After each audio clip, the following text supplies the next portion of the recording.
I am a microphone killer. I am a microphone killer. I am a microphone killer. I am a microphone killer. I am a microphone killer. I am a microphone killer. My third eye vision is optical. Bird's opposition like suspension from the ceiling and mission impossible. I shine at the lightest hours. The bright devour hit you from the Eiffel Tower with a sniper rifle's power. Life is sour, so I'm fucking my face. Walk around cussing and crazy like hood niggas with guns in their waist. Speak now or be passed out. We lay the smack down on whack clowns who back down from rap rounds but act rounds. So why you acting hard? I make you jump at the crisscross on a trampoline after shock with a cattle prod. Lost your mind, I hope you find it. Put a survivable hole in your head, the rest of your life you'll be open-minded. Weak MCs don't speak to me, you couldn't reach or see my frequency equally with Dennis Cade seeking me. Recently, teaching me is not to be done easily impressed. I speak with these frequencies equivalent to I am a microphone killer. I am a microphone killer. I am a microphone killer. I am a microphone killer. I am a microphone killer. I am a microphone.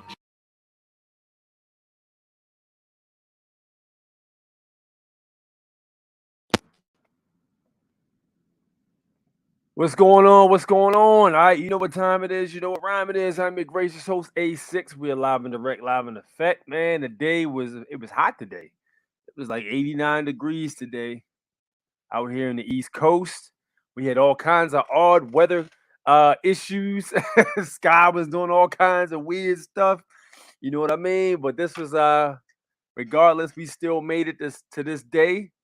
Sunday in order to chop game. What's up with everybody in here, man? Who's in here? Who's in here? I got my man ACOG, ACOG Club Podcast. What up? What's going on, champ? Yes, indeed. Maryland is in a house. You already know the Maryland Republic. The truth is here. First in time, first in line. Not this time, buddy. I think he beat you by like a millisecond. That's got to be frustrating, but it's all good. Good to see you here, man. Civic Maker, what up, champ? How you feeling, man? Perfect attendance, as usual. My man King Tony in the house. Yes, indeed. What's up, Chris Turner? What's up with you? What's good? Fred Mitchell, what it is. Good to see you here. Alfonso, how you doing, man? Good to see you here. Dio, what's up? What's up? What's good? I'm about to turn the banner on right now. I was doing a whole bunch of moving stuff around. The banner slipped my mind. As y'all can see, I got the rescindent stamping on the commercial. So for any of you guys stamping these, go holler at Rescindent, tell them A6 sent you. They have a lot of different interesting things on their website, including stickers with United States codes that you can put on the outside of your automobile in case you have a policy enforcer trying to overstep. You can put that right out there to let them know that you are a protected person. You know what I'm saying? Let alone the Constitution and stuff like that. So, go check Rescindent stamping out, man. They got some good stuff on their website. But yes, indeed, we are live, man. Shoot, I got a chance to do some. I got some groundwork, pretty much put in today. I had a bunch of like photo shoot type stuff to do today, which is really awesome. So that's gonna enhance the channel. I got something coming with that, so I will definitely keep you guys posted on that tip. So we working to make the channel a little more professional. You know what I mean? We're probably gonna start doing like segments of the videos, because what I'm noticing is a lot of channels that do their formats differently. They might have like 30-minute videos or 10-minute videos. So what we're going to start doing is probably chopping some of the videos up and putting them out, putting the old segments out, you know what I mean, and titling them so people can watch them and keep going on about their day, because not everybody has time to sit down and watch a 2.5 hour show. And I know you guys love this format, but I'm trying to move this channel forward, obtain more subscribers and viewers, because that is part of the game. You know what I mean? Once we do that, then we can pretty much move from there. But thank you guys for tuning in. I greatly appreciate you guys supporting. All right, man, what we talking about today? Okay, let's see. Let's talk about Pennsylvania versus Mims, man. This is the case that a lot of people who seek freedom say the Supreme Court completely screwed, quote unquote, screwed the pooch. They messed this case all the way up and pretty much threw the people to the wolves, giving these policy enforcers and the real sovereign citizens. You know what I mean? The ability to think they have the jurisdiction, just pull anybody out of any damn thing that looks like a vehicle or looks like they're operating for commerce. But this is the case right here. This and Terry too. That's another case also. But both of those cases are the ones that pretty much, they cherry pick because they say, oh, people that call themselves nationals, they cherry pick case law saying that they got a right to travel. And what's funny about that is the real cherry picking is going on from the policy enforcers because they're selectively ignoring a lot of the Supreme Court cases we quote, but they pick their own Supreme Court cases to fit their narrative, which is the definition and essence of cherry picking. That is facts. Let's talk about Mims, man. So let's get on to it. Let's get on to it. All right. So for those of you who haven't listened or read about this case, we're gonna do a crash course real quick.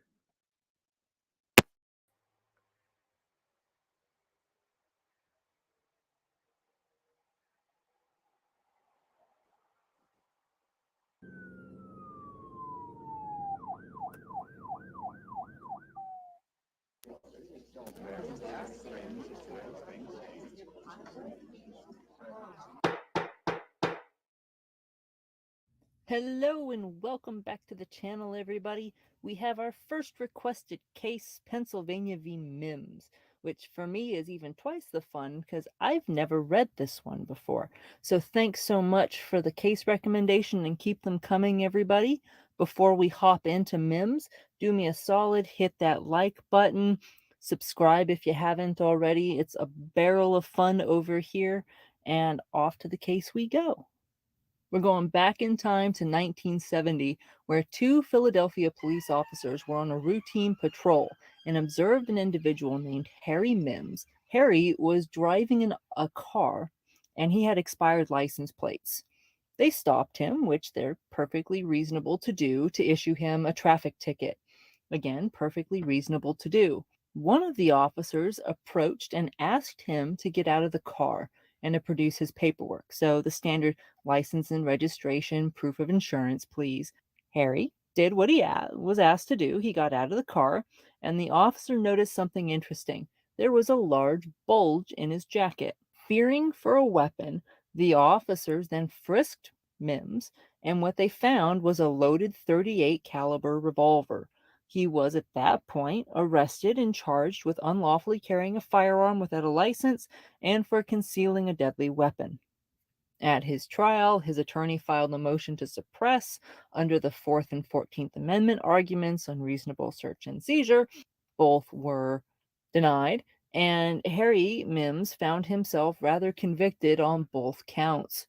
It ended up at the Pennsylvania Supreme Court, and that court actually reversed his convictions, finding that the seizure was contrary to the 4th and 14th Amendment of the federal Constitution. But they did it in a very, very narrow manner. It was one issue that they had problems with. The court said that the officer was completely reasonable in stopping the car for having the expired plates. That was completely okay. And even once Mims was out of the car, the police officer was well within the law to have seen the bulge and then done the frisk, which we've talked about before in Terry v. Ohio. Shameless plug here. The Supreme Court had a problem, though, in asking Mims to get out of the car. That, they found, was an improper seizure. And as a result, because that was improper, seeing the bulge, which required him being out of the car to begin with, was fruit of the poisonous tree and as a result, unusable. And yes, that's a case we'll talk about at a later date. The court's rationale for this was that the officer could not point to an objective, observable fact to support a suspicion that criminal activity was afoot or that the occupants of the vehicle posed a threat to police safety. And it's the police safety part that the court is really hanging its hat on. It gets appealed, and to the Supreme Court it goes. So the court opened up their analysis of this particular case by pointing out that the Fourth Amendment analysis itself is always about a balance. It's the reasonableness in all the circumstances of the particular governmental invasion of the citizen's personal security. As it gets laid out in the Terry case, reasonableness is described as that balance between public interest and the individual right to personal security and freedom from interference by law officers. And so, looking at Mims's case, the Supreme Court limited its analysis to that very narrow discussion about the impermissible seizure and getting him out of the car. Insofar as the Supreme Court said A is fine and C is fine, B is the problem, the Supreme Court is going to look only at B. And their focus as a result is on the incremental intrusion resulting from the request of the officer to have Mims get out of the car once the vehicle was lawfully stopped, because it's very important to remember the vehicle is lawfully stopped. Mims has an expired license plate. The police are completely within the law to pull him over. Oakley dokley. So this is a balancing case, and the court first looked at the public interest side of the equation, focusing on the officer's interest. The state had freely conceded that the officer had absolutely, positively, utterly no reason to suspect foul play from Mims at this time of the stop. When he pulled him over, it was just a traffic stop. No problems. There was nothing unusual going on. Mims wasn't behaving oddly. Nothing. The officer, though, had a personal practice of asking all drivers to get out of their vehicles for public traffic violations. This was, on the officer's part, a precautionary measure to provide that officer with a certain degree of protection. And as a result, the practice is actually justified on that ground. The reason to have the individual step out of the car does a couple of things. It reduces the possibility of problems like the driver making unobserved movements, reaching for things that could be weapons, reducing the likelihood that the officer will be harmed. It also took care of issues like officers standing out on the road where they could be hit by an oncoming car, instead moving all individuals off into the gravel on the side, adding a certain degree of protection. The court said that officer safety is a legitimate and weighty justification for certain behaviors, turning to statistics and discussions of the various dangers to officers present during those traffic stops. And it is actually some interesting data. So if you're interested in those kinds of conversations, I do recommend you go into the case citation down below and take a look at them. Turning then away from the officer and this legitimate and weighty justification, the court looked at the intrusion on public and personal liberty. The court, in looking at this case, found that asking an individual who is otherwise legally detained to get out of the car during such a stop is a de minimis intrusion into that person's liberty. By asking the individual to get out of the car, they are being asked to expose to view very little more of themselves than they would be otherwise were they to stay in the car. The court found that in asking said individual out of the car, it's not a serious intrusion on the sanctity of the person. In fact, it hardly rose to the level of a petty indignity. Again, language out of the Terry case. As a result, the court found that asking a person out of the car is a perfectly legal and constitutional act within the context of this case. Again, highlight Mims was legally stopped. This is not going to be the same kind of conversation were the original stop to have been found unlawful. So, the stop is legal according to the Pennsylvania Supreme Court, and so the Supreme Court adopts it.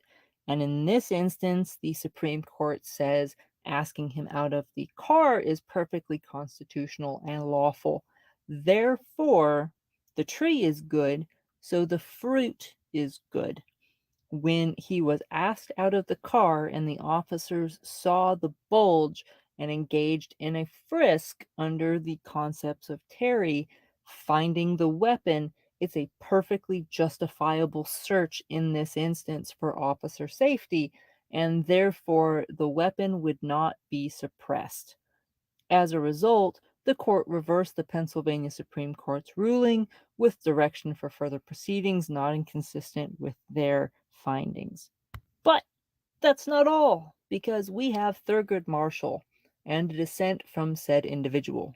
It's actually a pretty interesting one. Justice Marshall took a look at the explicit facts of the Terry case upon which all of this really rests, and he laid out a discussion about the facts of the case and exactly how those facts drove the finding in that instance. Justice Marshall, however, looked at the facts of Terry and then looked at the facts in the case we have with Mims. And in this instance, Marshall says that the officer had no hint, zero idea that the respondent might have a gun or be dangerous, as the officer in Terry did through his observations of the individuals acting oddly, apparently casing out a jewelry store, etc. The car, in this instance, was stopped for only a routine traffic stop, but then the officer further intruded on Mims without any individualized reason to fear him.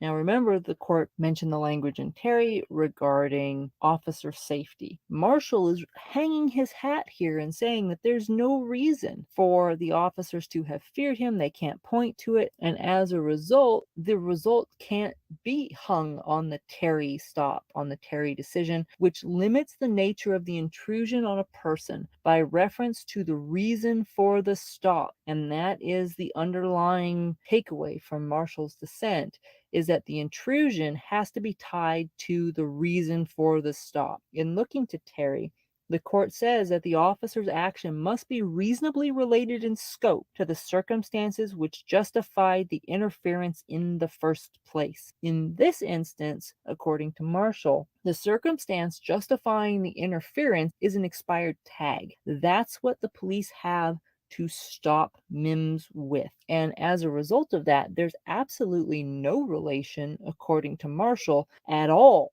between the circumstance of the stop, the tags, and the order to get out of the car. He found as a result of that the court was actually expanding Terry's reach, which was an expressly narrow hold, in what he found to be an impermissible way. But I'm going to leave that up to you in the comment section, because that was Pennsylvania v. Mims. So go. All right, so we just heard what happened there, right? So this is one of them cases, I'm gonna hang my hat on this. This seems to be one of those cases that were politically motivated. You know what I'm saying? We've seen what happened with the whole thing with what is that kid's name that had the AR, and he was at a protest and he ended up doing something to that particular object to do something to two other people. I can't say the words. I can't say the kid's name. Matter of fact, then they had a case. You know what I mean? And then the case went down in the record. This seems like one of them kind of cases. So, um, to me, from what I'm seeing here, all right, let's go back to the grassroots of what the Constitution basically says. All right, we'll get to the case law in a minute for that says contrary to what they're talking about. So the Constitution says that the Congress has the right to regulate commerce, basically. Okay, police are underneath Article. That's all Article 1. Police are underneath Article 1. Okay, so you having a plate that belongs to the state is in fact commerce and evidence of such driving. Okay, the fact that the plate is expired will give them carte blanche to stop you. Now, here's where the water gets muddy, because yes, it is possible to contract away your rights, but at what point does it become a fishing expedition? Because let's be real here. This is exactly what this is being used as. Thurgood Marshall, in my opinion, had it directly on the head. And again, I don't give legal advice. I don't give any legal information. If you need legal advice, please seek an attorney or somebody who's authorized to give you legal advice. Only thing I do is give information for informational purposes only and entertainment purposes. So with that said, I think Thurgood Marshall hit it on the head. You know, it basically gave too wide a reach for Terry in order to have policy enforcers arbitrarily ask people to get out or tell people to get out of the damn car when they're asking them questions. Like, for instance, if you tell police, I don't answer questions, get out of the car. For what? So you're afraid that I'm not answering. So me not answering questions makes you afraid for your life.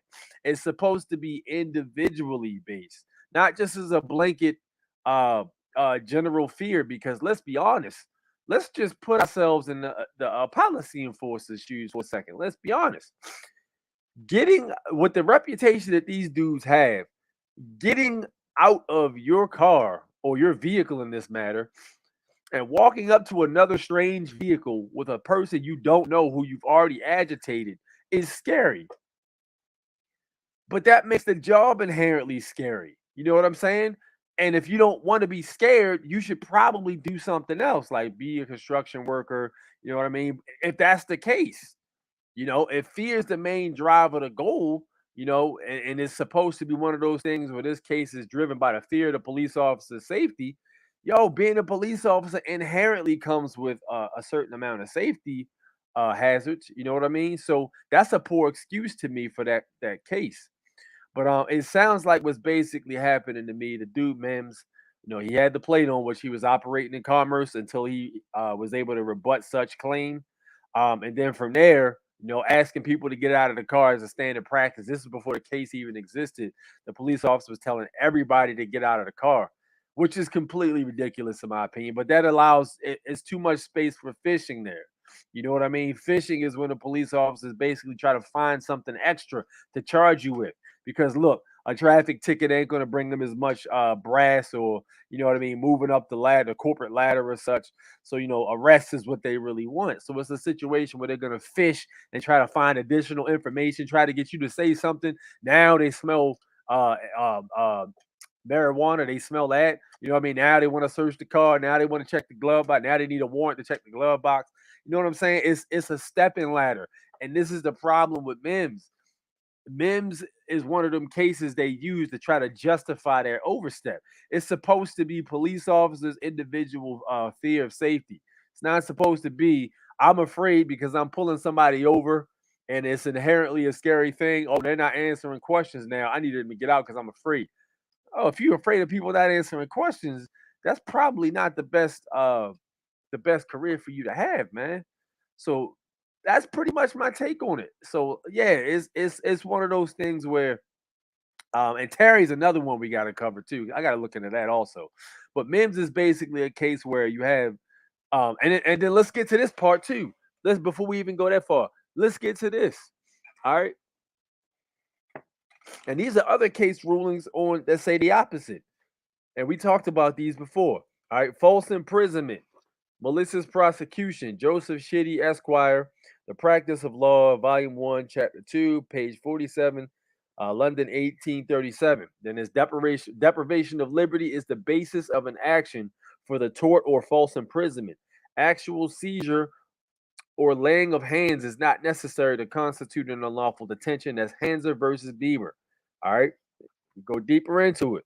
The only essential elements of the action are one, detention or restraint against one's will, and two, the unlawfulness of such detention or restraint. And they use this case multiple times. This is Sergeant versus Watson Brothers Transportation Company, 244 Iowa. And then there's Sinclair Refining Company used this same case law. This was in 1940. Southern RY Company in Kentucky, Shirley 121. Then there's another one. Every confinement of the person is an imprisonment, whether it be in a common prison or in a private house or in the stocks or even by forcibly detaining one in the public streets. These are all violations. So in order for you to even stop him in the first place to tell him to get out of car, you're supposed to have a warrant with the oath of affirmation per the Fourth Amendment. You can't just be arbitrarily pulling people over according to what the Constitution says. Like I said, though, it gets murky because you got, the state plates and all that stuff. It all basically becomes muddy waters, we'll say. But these policy enforcers and the people in government did not take an oath to statutes and codes. These people took an oath to the Constitution for the United States of America. That's what they took an oath to. So anything else is not the law of the land. So driver's licenses, all that stuff, license plate, that shit ain't the law of the land, man. It ain't the law of the land. All the authorities, check this out. All the authorities agree that that an arrest may be made either with or without any physical force or actual touching by the officers. 1907, McClare versus Good. False imprisonment is the unlawful arrest or detention of a person without a warrant or by a legal warrant or a warrant illegally executed. That's 1930. Noche versus Ritchie. Then as the law governing this case is elementary except for a breach of the peace committed in his presence or when he has reasonable ground to believe that the person arrested is a felon or is about to commit a felony. A police officer has no authority to arrest without a warrant. Cock versus Hastings, 1907.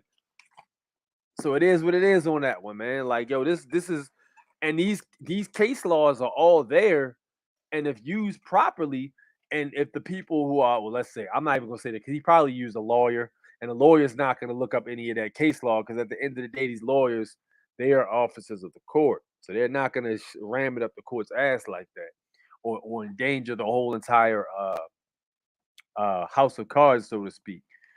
So what they're going to basically do is do just enough to challenge what happened, but not enough to basically cause any uptick or uproar. And that's basically what happened and why he got railroaded. So my man ended up going to jail. He went to federal court. Federal court ruled in his favor. The state went ahead and they appealed to Supreme Court, and the Supreme Court jerked this man around. Not to mention he had the right to bear arms any goddamn way. So I don't, and again, a lawyer is not going to argue that right. A lawyer, if you have a lawyer, they're not going to say any of that. The lawyer is going to basically, like I said, they're going to do just enough to get that paycheck and not endanger their relationship with the state and the court. That's what they're going to do, man. So that's what it is. But yeah, that Mims case is a trip because I always hear people talking about it. And like I said, man, you always hear these people that hate freedom and hate what we do talking about, yeah, these people always want to cherry pick court cases. Like, it's funny because y'all are cherry picking the court cases. We give you the court cases and y'all say, no, well, we got these court cases, so we're not going to pay attention to those. Y'all doing this, the same thing you're accusing us of doing, y'all are doing. You know what I mean? So it is what it is on that one. But yeah. A man, the truth is here, says these police departments are private for-profit corporations impersonating government. That's facts. Get out of their corporate jurisdiction. They have no right to touch you, even talking. That's facts. They still try you, though. This is why I'm putting y'all on point. You know what I'm saying? This is mostly for newbies, truth, because we pretty much, we've been doing this for a little bit, so we have a little bit of seasoning with us. These newbies who are coming in here trying to put private plates on their stuff and don't know any of this stuff, I mean, they pretty much leading themselves to slaughter, or they basically gonna learn a lot because they're gonna fail a lot. You know what I'm saying? Yeah, man. What up? What up? Yo, y'all, how many likes we got? Everybody hit that like button. I greatly appreciate that. But yeah, so that's my take on the Mims case. I think Thurgood Marshall hit it right on the head. He's like, yo, this is a very dangerous path you guys are deciding to take. Basically taking away liberty. You know what I'm saying? It's giving the police way too much jurisdiction. And the problem is they're taught this shit from the academy. They're not taught the difference. They think everything that's walking around, they got jurisdiction over. It don't necessarily work like that. They don't know about legal fictions or any of that stuff. The higher up ones, for the most part, have an idea, but the ones on the lower on the totem pole, you know what I mean? The new guys, they don't know any of that. They just know what the academy taught them. That's a huge problem.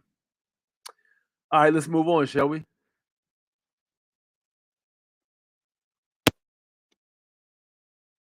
All right, let's take a look at this. My man right here got pulled over while he was working, I believe, or he just got off or something.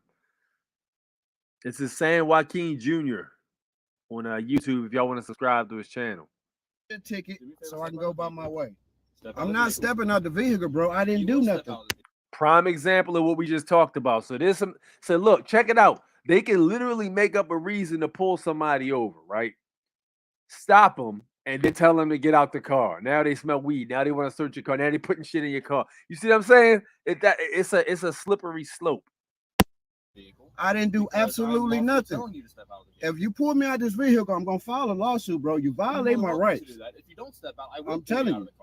Well, you're gonna have to take me out. I'm not legally getting out my vehicle when I haven't done anything wrong. All right, ladies and gentlemen, welcome back to San Joaquin Jr. Today's video is from the Channel 1 Love Entertainment, so be sure to head over to his channel and give him the credit he deserves. On May 19th, 2023, This man recording was trying to navigate his way through some traffic, which he explains, and that triggers an officer from the Cumberland Police Department to pull him over. During the traffic stop, though, the officer decides to extend the stop by waiting for a canine unit to arrive. This obviously gets a rise out of the driver, understandably so, but let's just play the video and break a few things down. So he called all these police for fucking nothing. Tell me I pulled the out the fucking Sheets parking lot when there's oncoming traffic time I ain't make a complete stop. Why when I make a complete stop when there's oncoming traffic? That just sounds stupid. He pulled in the parking lot the whole time watching me. We're gonna do a scan of the vehicle, so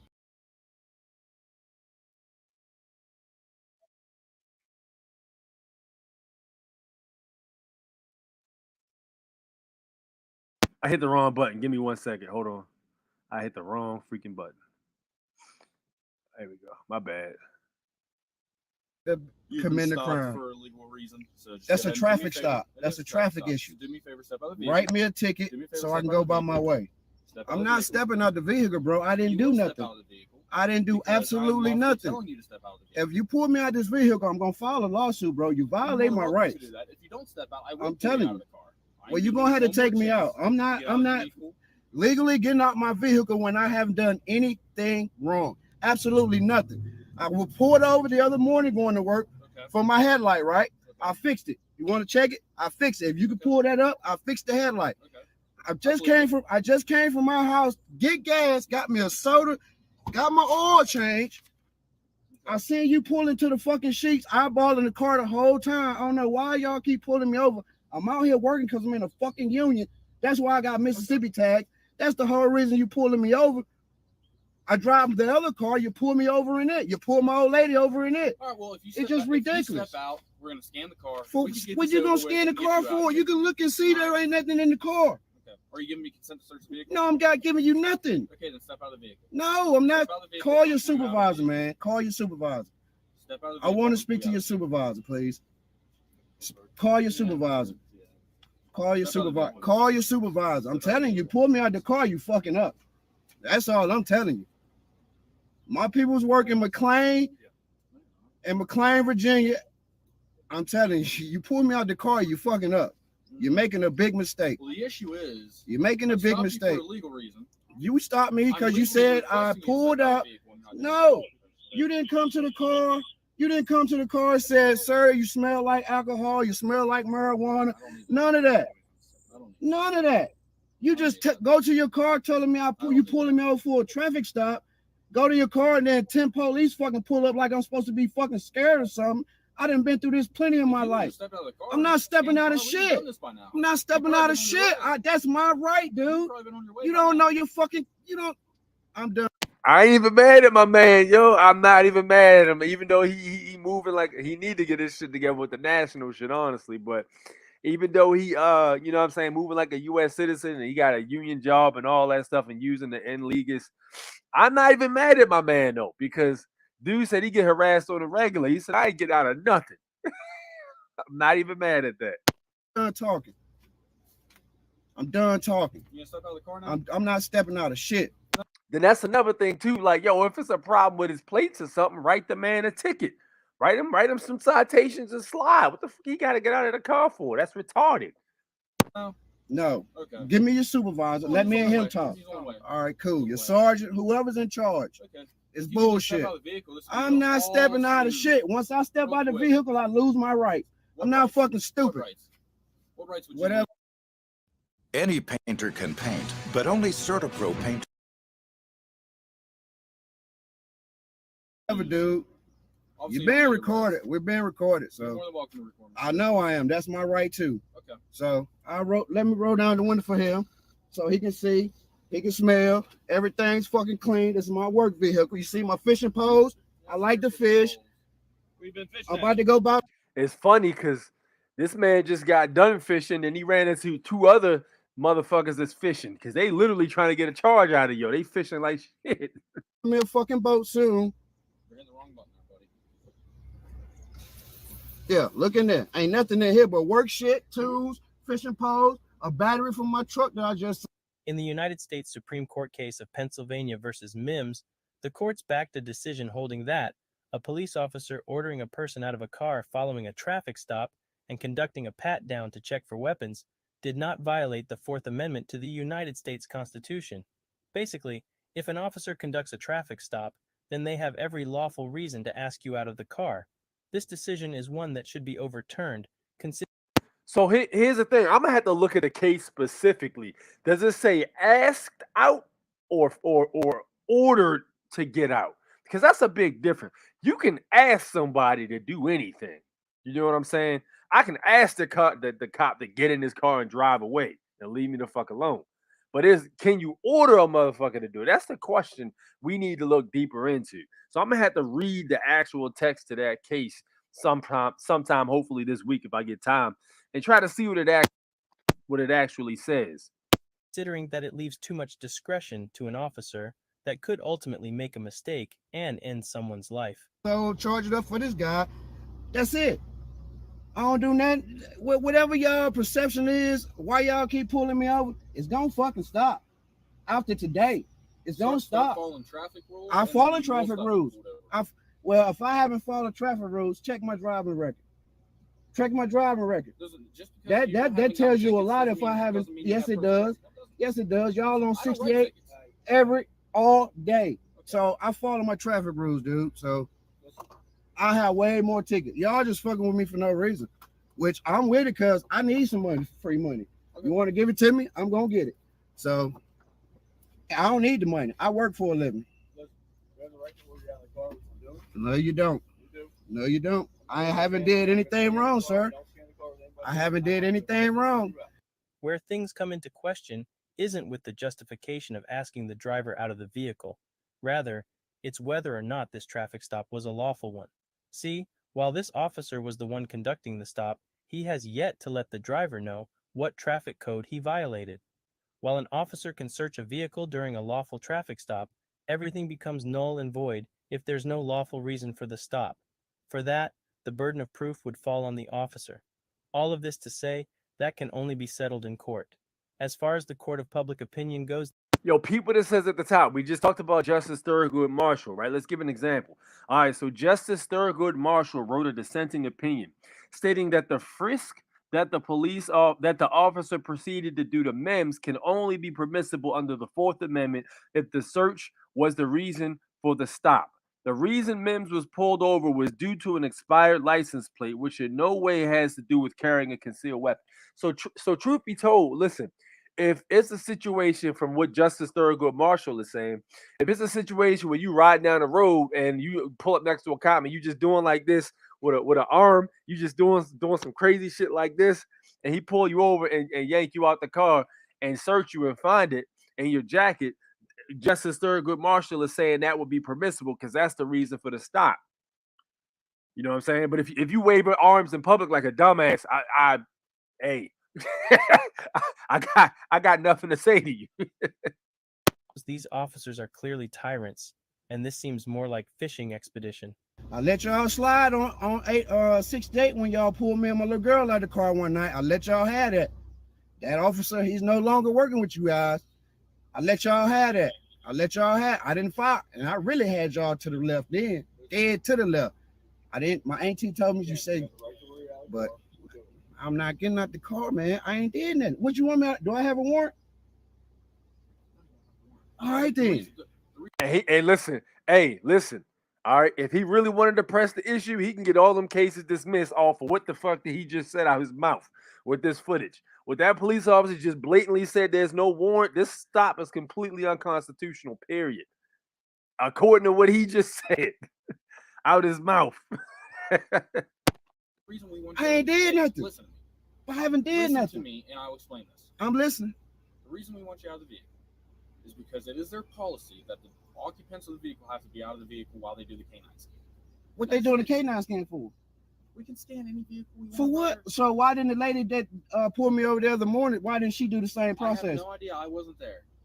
And that's another thing, man. Them canines, bro. Them canines can't even testify in court. They supposed to be a certified police officer. Can you call a canine to the damn to the damn bench and question the canine. If not, if Dr. Doolittle is not in this goddamn courtroom, that is inadmissible for evidence. Like, yo, it's a lot of goofy shit they do that just is not gonna fly really if you really know how to move. And my headlight was out, and I haven't done anything wrong. Anything. Different officers. How you went back there eyeballing me and go around the corner, you would have seen me. MSP. The dog ain't alert nothing. He came to the. They pulled me over for it's just an illegal stop, sir. If you're the sergeant or lieutenant, he said he pulled me over because I didn't stop coming out of Sheets, which is stupid. There's traffic coming. Why wouldn't I stop, sir? Why wouldn't I stop? Do me a favor. Take the keys out of your First of all, he pulled in looking at my vehicle while I'm pumping gas. Are you the sergeant? Keep it quilted means you keep it.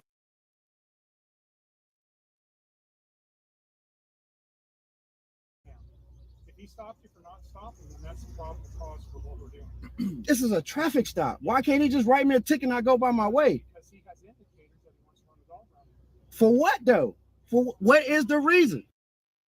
That's profiling right there. He has indicators he wants to run the dog around there. That's profiling right there. That's racial profiling. You know, I don't like to pull a race card, but yo, what? It's a traffic stop, right?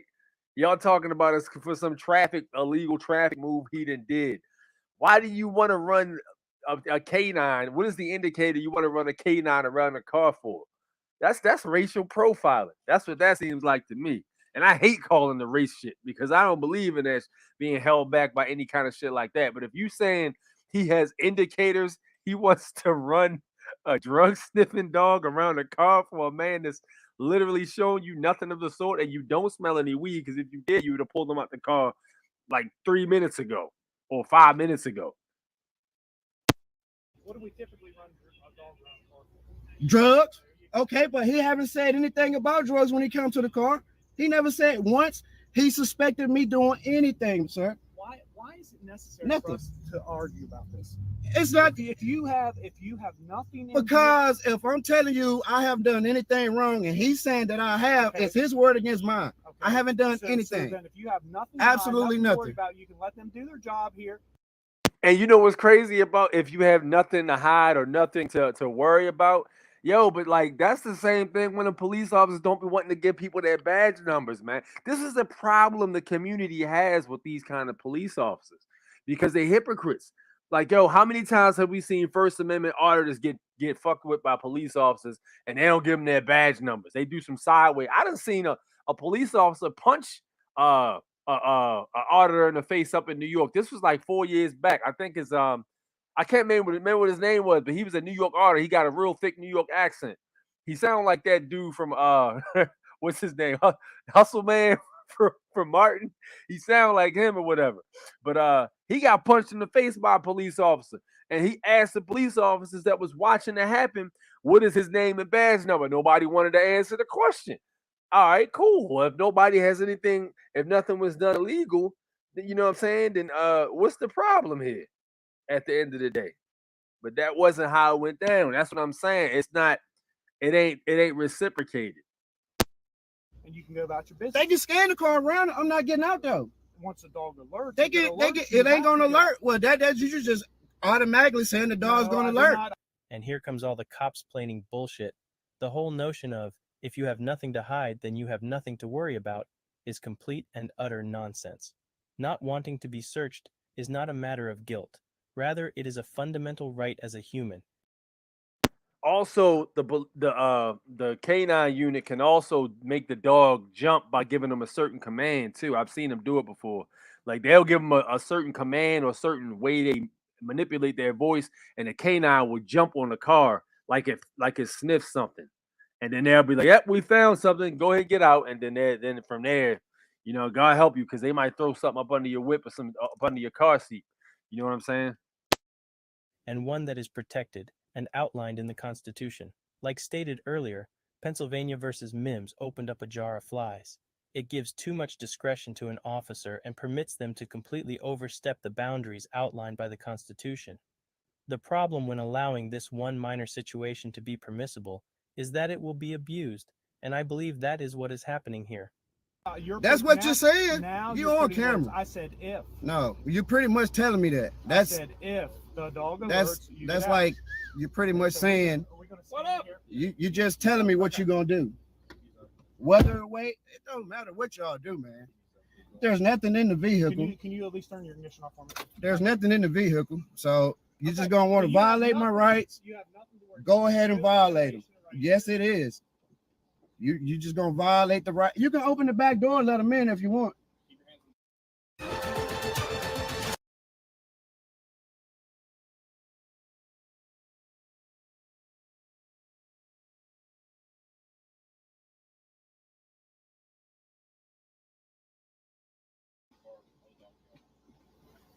You can open the door and let them in. They searching to put the K9 around the car, y'all. What reason? I don't know. Didn't say anything about nothing when he pulled me over, but all of a sudden he wanted me out of my vehicle to search my car when I have done anything wrong. Nothing. Absolutely nothing. Absolutely nothing. This is my work vehicle. I fish in it. I work on people's shit. I just got an oil change. Look, just got an oil change just 10 minutes ago. And he gonna tell me I pulled. Oh, this was in Maryland. Yo, if y'all know this dude, man, tell him to reach out to me, yo, if y'all know this guy. Pull out of the sheets without stopping when there's fucking oncoming traffic. What sense does that make? You tell me. This is America we living in, right? Where you been fishing at? Anywhere good? This is America. This is bullshit. Bullshit. They gonna violate me like this. Bullshit. I'm a tax-paying fucking citizen. That's a whole nother conversation right there. I know what y'all gonna say. This is what we got to deal with in America. It's bullshit. I shouldn't have to go through this. Shouldn't have to fucking go through it. I didn't go to work because I was fucking sick today. Went and got blood work and shit done. Got my oil changed. And now I have to deal with some stupid shit like this. Cumberland PD. No wonder they got the petition out on that bitch ass officer, whoever the fuck he is. It's going to be some more. So lawsuit coming. Free fucking money. By the way, sir, I've been fishing at Jennings, Randolph Lake. Okay, how's it been? I catching some big ass bass. I'm about to go buy me a boat here shortly, soon as y'all let me go. And that's how we doing. Yes, sir. I'm the K9 guy. Yep. I just scanned the vehicle. He alerted, didn't he? No. Yeah, because obviously now, because I mentioned he didn't. It's bullshit, man. Nothing against you personally. Nothing at all. It's just the way y'all treat people out here for absolutely nothing is fucking ridiculous. And it has nothing to do with you personally. Be careful. You got a bus coming through. What's your name, sir? Baluch, B-A-L-U-C-H. He's been cool. You can finish what you was telling me. So sorry. Good, cut you off, bro. So like I said, dog didn't alert to the vehicle, but I always interview anybody after I scan, whether the dog alerts or not. Yeah. Just because I want to make sure the dog's doing what he's supposed to. So there's never been any drugs in the car, nothing like that? No. All right. Works for me. No drugs in the car, sir. This is my work car. Where you work at? I work for Triton Construction. No, that's too much. None of your business. You don't need to know where I work at, man. Don't worry about all that. You see that one way they putting in downtown? Down in Baltimore. We putting in a one-way street. I work for that company. Okay. But I'm on the Hagerstown side. We building a bridge out there on 70. No shit. Yes. Is this a fleet vehicle then? What do you mean by that? Like, I just seen the Missouri plates. Are you from Missouri? No, it's Mississippi tags. I'm with the union. That's why they stopped him, because he got tags from out of state. But yo, you supposed to be granted equal protection under the law. Even if somebody has plates from out of state, they don't give you carte blanche to pull them over and just assume that they're doing some illegal activity. That's going to actually, truth be told, that's not even good for commerce. Because if you pulling people over that have tags from out of state, that's going to deter tourists from wanting to come visit your city or state. You know what I'm saying? If they feel like they're going to be harassed when they come through your city or state, that's going to deter tourists. So this is actually bad for commerce. So I travel for work. Okay. All right, man. Appreciate it. I'm free to go? No, the officer will be with you in a second. Okay.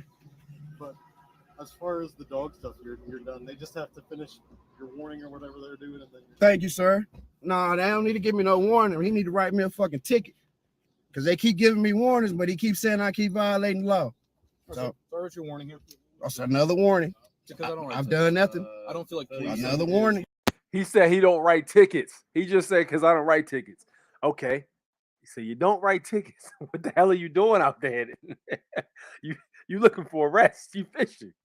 Writing tickets. But here's your warning. Yep. Here's your information back. Yep. Have a good day. Yep. I'm on my way to the precinct now. And I know he gave him a driver's license, so that's a whole thing with the jurisdictional issue. And yes, I know what you guys are saying. If you're using their stuff, you're under their word. Yes, indeed, that is indeed fact. But let me ask you all a question. Do y'all think these police officers know the difference? Because yes, it can be true that there's two sets of protocols, but do y'all think they know the difference off the rip? Do y'all think they know the difference? If you were to give them a passport or you were to give them a driver's license, do you think that they know the difference? Because if they did, you wouldn't even get no tickets in the first place, right? God damn it. File me a lawsuit. Checking out, guys. The best thing about this video is the officer that initiated the stop looked so salty because he couldn't violate this guy's rights. Yeah, they look like they were pissed off, man. So yeah, that was crazy. I didn't know that was in Maryland. If anybody knows this gentleman or has any information, please give him my email. Get that man my email. Let me catch up on some of these comments. When you use their driver's license or plates, you are waiving your freedom and subject to their law. There's some truth to that. 100%. Supreme Court has determined that if you are exercising and using their stuff, they will not back you unless they truly deny you a protected right. Send me that court case, bro. What's the court case on that? I need to read that. Seen it earlier today. The black cop was doing too much. I didn't see no black cops. What up, Dark Man? It was good. It was good. Loyalty over royalty. What's up with you? How you feeling? Law of the land. Oh yeah, Cumberland, Maryland. I just saw that was in Cumberland. I didn't know that was in Cumberland. What up, Michael? They bugging. They don't want no smoke. What up, Mike? Once he said lawsuit, they knew. Yo, they don't. I'm telling you, bro. Like, but it's not just enough to just say you going to sue them because a lot of people say they going to sue them and pump fake. They don't do shit because they don't got the time or they don't want to go through the process or they don't want to pay for a lawyer because they don't know how to stand on their own too. He said, "Go and give me." He said, "Go ahead and give me money." That's what's going to happen because all they're going to do is settle. They're going to settle out of court. It's going to cost us the state money. Loyalty over royalty. They want to drop. They want to drop in. They all look like members of the crown. Word. Yo, my man Hotep Cannon is in the house. Yo, show my man Hotep Cannon some love. He's got some great information about carry laws and stuff like that. If you still aren't quite over to where we at with the right exercising your rights under the Constitution, and you still want to play around in the legal realm, you need to go holler at my man Cannon Hotep. He knows all the gun laws and the gun statutes and all that stuff. He's abreast on the news and everything like that.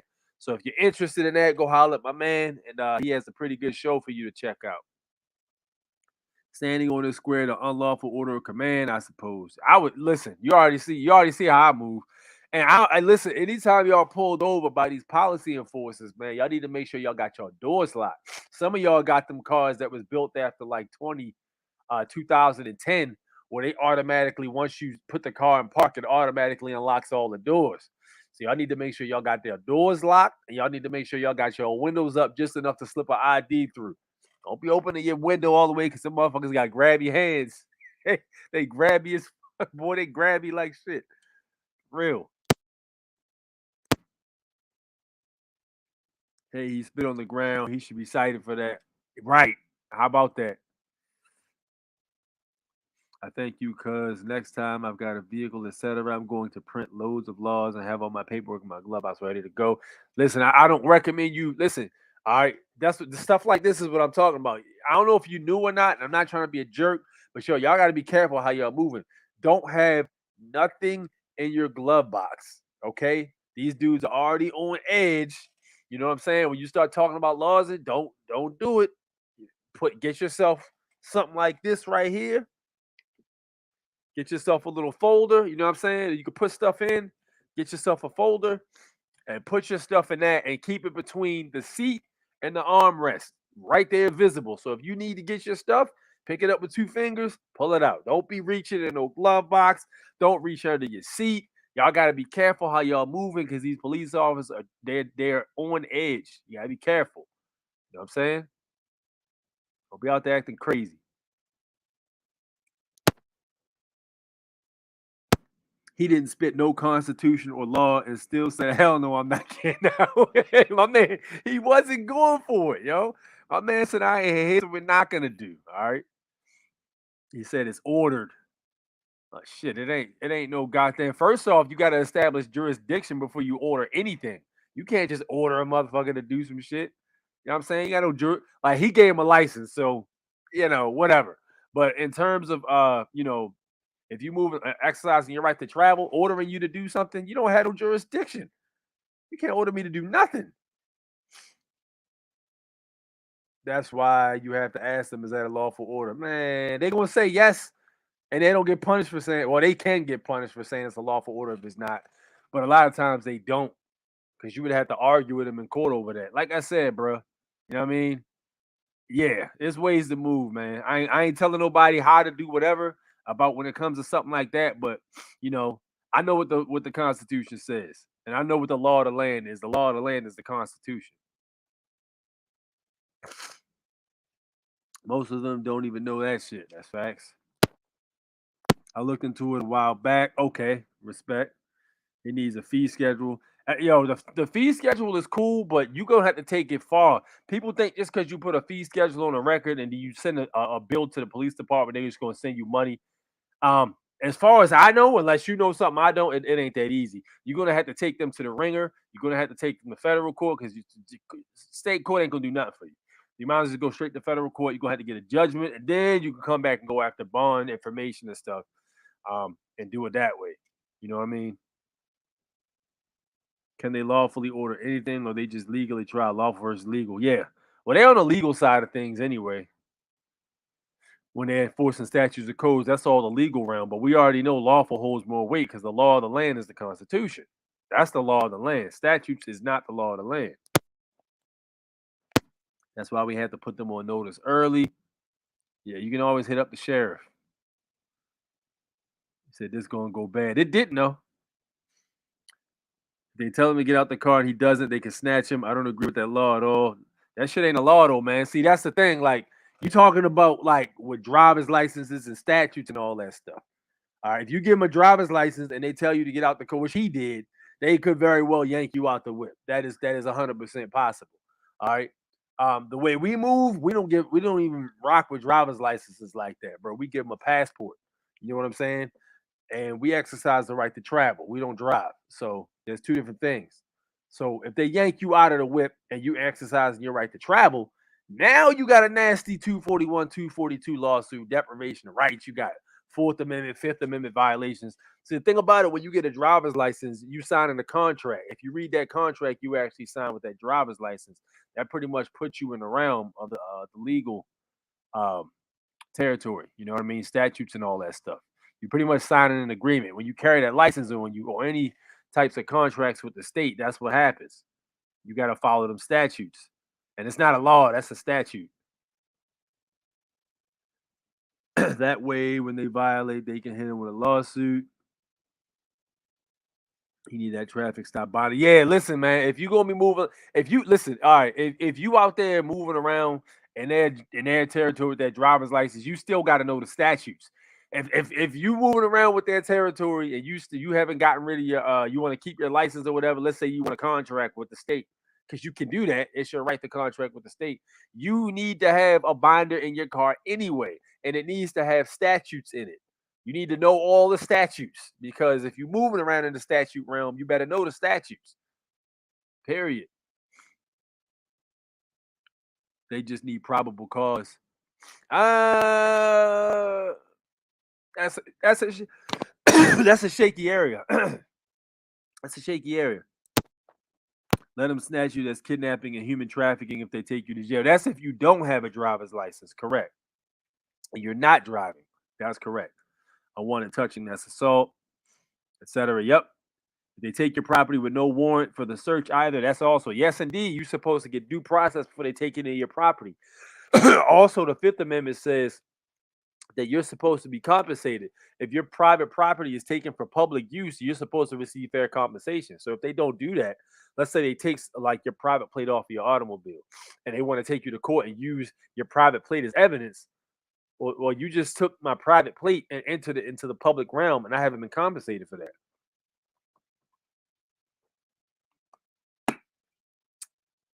Yeah, I mean,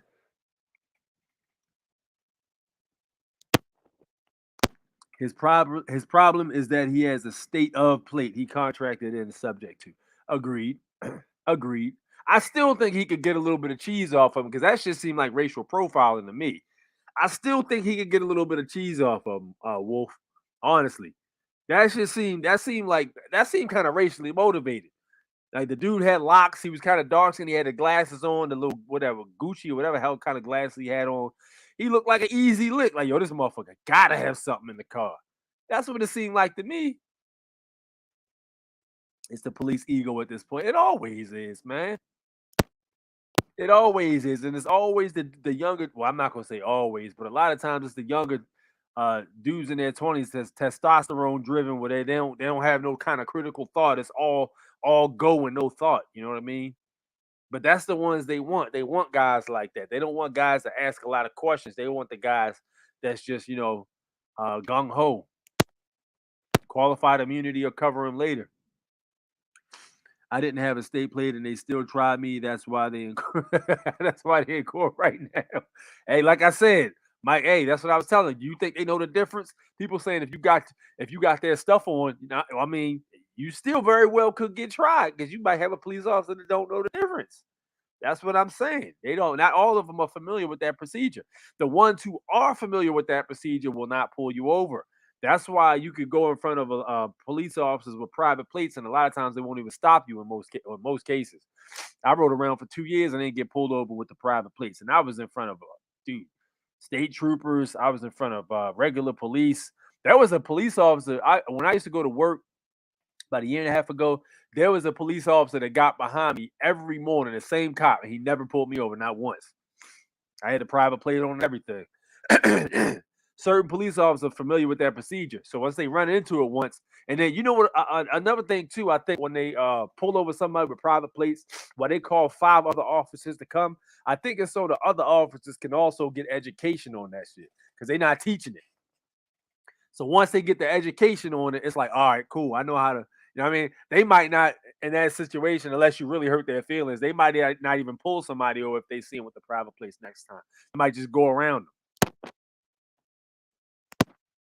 He put himself in jurisdiction and still said, hell no. Well, let's be honest, man.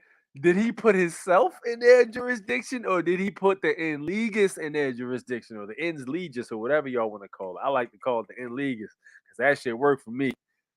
But yeah, did he put himself in the jurisdiction or did he put the all capital corporate fiction in jurisdiction? Because at the end of the day, Supreme Court ruled, I got to find that case, but I remember reading Supreme Court ruled that corporations can only intermingle with corporations. They can't intermingle with natural persons or humans. You know what I'm saying? Taking property without a warrant. Policy is not law. That is facts. Statutes, codes, regulations, and policies and ordinances are not laws. Those are color of law. You have to contract with them in order to have to be subject to those. They can't just arbitrarily force statutes on people because by default, you are protected by the Constitution. It's only when you identify as the in legis or when you sign something or something like that that you fall victim to that shit. Or when you give them an address in the state of, that's when they get you.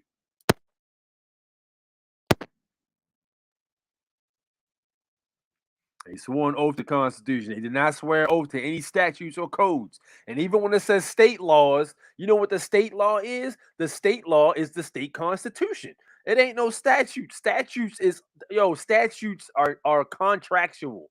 All of that stuff, yo. You know, you can need a permit to carry this, that. That shit is all statutory, man.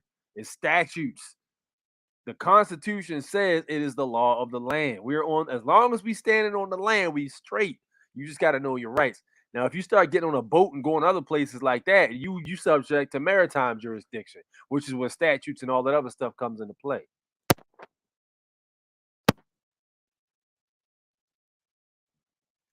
How is he saying take the keys out? They do shit like they play little games like that out here. They'd be like, "Yo, can you turn your car off?"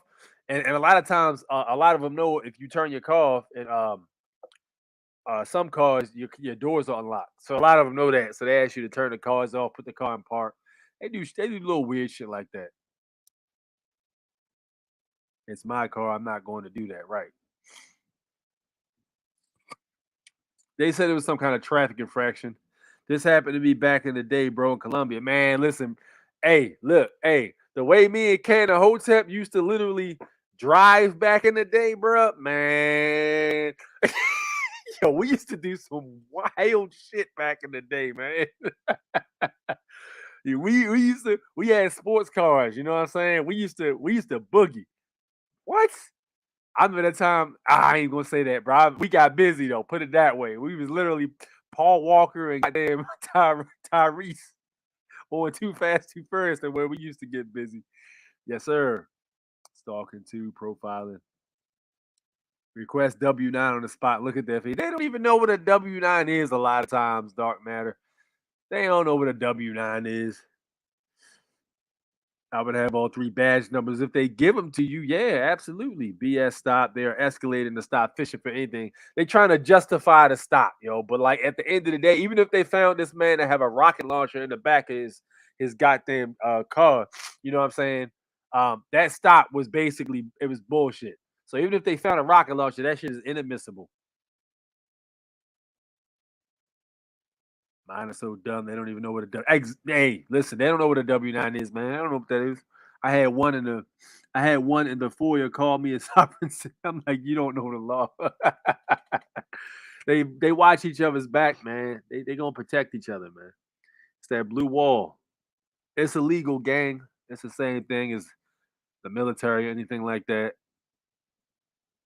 He smiled. Now they're all in court. You see how they tried to posture up on yo? Yeah, of course. They tried to do that shit to me on the side of 695 too. Yeah, that shit is yo. Listen, man. You know what I think too, bro? I wonder if the fact that he was not Caucasian has something to do with it because a lot of them don't want that. After everything that happened with police pulling melanated people out the car, bro, and you know what I mean, people supposedly getting shot in them psyops and all that stuff. That put a bad taste in the public's mouth. So a lot of them are afraid to pull people out of the car that look like me and you for that very reason. But you got to watch out for the black, quote unquote, black police officers. They the worst fucking ones. They the worst ones, bro. They be doing a lot. They go hard, yo. They go hard, man. You gotta watch them. You know what I'm saying? They hired to get that information through Freedom of Information. Dude, listen. It took me like I think I had to email this chick like maybe it was about 6 times to get her to give me the first names of the police officers involved. You know what I'm saying? 6 times. Like, yo, I need the first names. I need the first name. I need the first name. And she finally sent them back. Because if she ain't giving to me, she was going on that motherfucker too. And she knew that shit.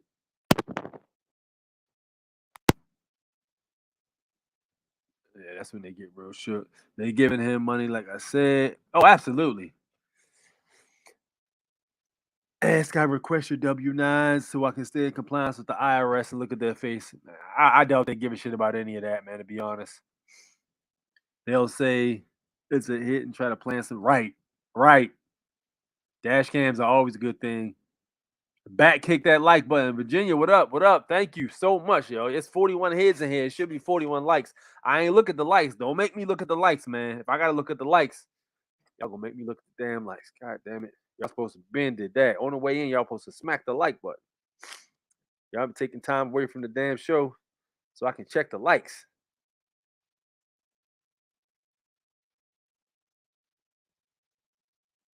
All right, we got 42. We good. We got 42 likes. 41 heads in here and 42 likes. That's what I like to see. Good looking out. Do not give them any permission. Yeah, that's another thing he did too. Wrong too, Wolf. He basically was like, you can let the dog in here. First off, y'all not letting that dirt now. No disrespect to dog lovers. I know there's some dog lovers watching, but you are not letting that filthy beast in my beautiful automobile. All right, that's done. Y'all not letting that dirty ass dog in my automobile. I'm not getting slobber all over my seats. You know what I mean? And that's out of the question. So no, you do not invite nobody into your shit. That's dead. No, sir. Correct. There was a dude I witnessed earlier, man. A guy got pulled over in New York, and I'm not sure what happened. He had a white BMW truck. Maybe that's what the dude earlier was talking about.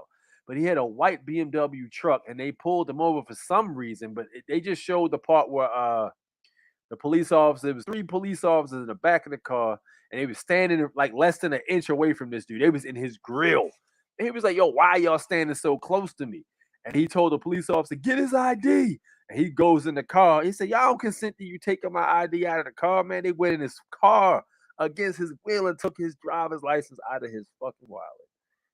I'm like, yo, y'all tripping, man. What are y'all doing? I'm not sure why he got pulled over. They just showed that shit at the middle. I thought that was interesting, but yeah. Matter of fact, do I have that joint? No, I don't have it. He surrendered his rights soon as he complies to their offer. That's not necessarily true either, because you can comply under threat, duress, or coercion. All you got to do is say, I was afraid for my life, or I was being physically threatened, or I was intimidated.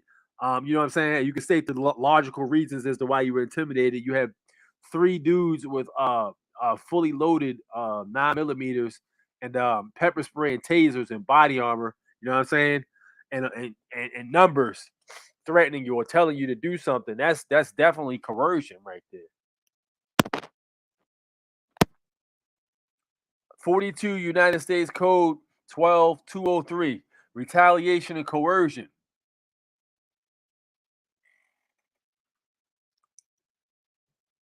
You went ahead and did a suit for that, you could put the smackdown on him. That's 42 United States Code 12203.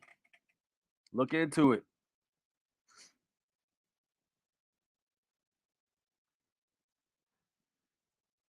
He does right by going straight to the police station to file a complaint after the stop. Listen, man, I'm gonna tell y'all how I don't like going in the police station to file a complaint, bro, because they automatically see you as an enemy right away. I remember I went into a police station to get a police report about some shit that happened to me back in the day. And when I went in, the police officer was like, he automatically had a shitty attitude. And then I was like, I told him I was the victim. He was like, oh, okay. And this nigga attitude completely changed. I'm like, yo, you dirty mother. So you mean to tell me if I was trying to file a complaint, you would have the same attitude? Like, that's crazy to me. You know what I mean? They literally are on edge. Like they don't fuck with the public, man. They don't. They literally have a them against us mentality. You know what I mean? Non-taxpayer. Yeah, he said that. He said he's a taxpayer. He's in Cumberland. I listen, I don't go to Cumberland, all right? I don't even know how far away Cumberland is, but I believe it's like at least an hour away from where I'm at. But I don't go out there. Filing a complaint does help, but they're just trash. Absolutely. They're gonna, unless they did something egregious and you start getting the news and the media involved, you know what I'm saying? That's the only way they're really gonna hold any kind of weight for your complaint. If it's just you complaining, they're gonna be like, man, we investigated ourselves and we found no wrongdoing. Of course you did. What do you expect? It's more of a motion or like a formality at that point of getting it out the way. You know what I'm saying? I don't answer questions. I'm not obligated to assist you in your investigation. You can say that. You can indeed say that. But that can't work in particular circumstances. I will say that much. Salute the bro. Yes, indeed. He's a federal citizen so far. Yeah, he's a U.S. citizen. He said he said that. He said that. No, he said that. He's speaking to and I think he's a state employee though, man. So I don't think he got much of a choice. You know, you can know your rights, but you contracted with the state, so you got to know the statutes. He's speaking in third form. A majority of the slaves. He clearly doesn't mean himself. Yeah, that's true. No, I don't let him know anything. Mike is Mike ain't playing with these mofos, man. I do not answer questions. Facts, mum's the word. Work is a federal public benefit. I mean, it depends, bro, because who's actually signed on the work, the illegus or the natural person? They can't sign on the actual natural person to work. You see what I'm saying?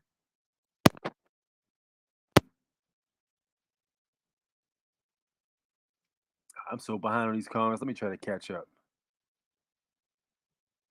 Out of state plates makes them go, oh, okay. He would just play and not fight it. Yeah, that's true. They should be reading from the fee schedule as he should stop talking. They ain't gonna read that. They gonna take it and they gonna read like one letter off of the joint. they gonna look at one letter. They gonna keep grilling you. Y'all gotta be listen. Y'all gotta be realistic with these stops. You can't be telling these people to do stuff that's not realistic. You can give them a fee schedule. They're not gonna read it. They're gonna hold it in their hand and continue asking you for license registration. Now you're like, yo, my fee schedule right there. They not reading nothing. They now when the other police officers come, or if the sergeant comes, and he's dealt with this situation before, he's seen somebody or heard about it, he might say, did you take a look at his paperwork? And they might say, no. You might want to read that. Why don't you read it? And they might go back to the car and read it and look at it and be like, how do we move? You know what I mean? So what happens from there is, who knows? It depends. But as far as the fee schedule goes, you can put them on point. It's always good to put them on point, but that's not an end all be all, man. End all be all is the Constitution. They took an oath to that, not your fee schedule. All this for a warning. Yep. Wolf, you already know, man. You know how they do, bro. All right, let me see. I gotta catch up on these comments. I'm so far behind. I'm gonna skip a bunch of them. Let me see.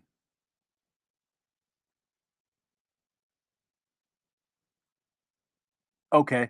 All right, let's go ahead and keep it moving because I fell super behind watching the video. All right, let's go on to the next one, shall we?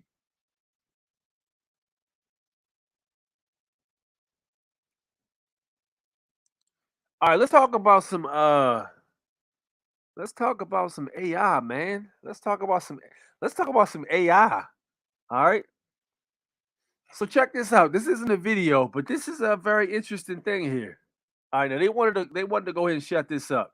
I don't know how true this is. I'm just putting it out there, but this is not too far fetched from what we know AI can do and what will eventually do. All right, so the fact checkers say at least one photo or video in this post contains false information. So we know it's true. All right, let's move forward. The Air Force trained an AI drone to destroy a surface to air missile site. Human operators sometimes told the drone to stop. Then the AI started attacking the human operators. All right. So then it was trained to not attack humans. It started attacking comm towers so humans couldn't tell it to stop.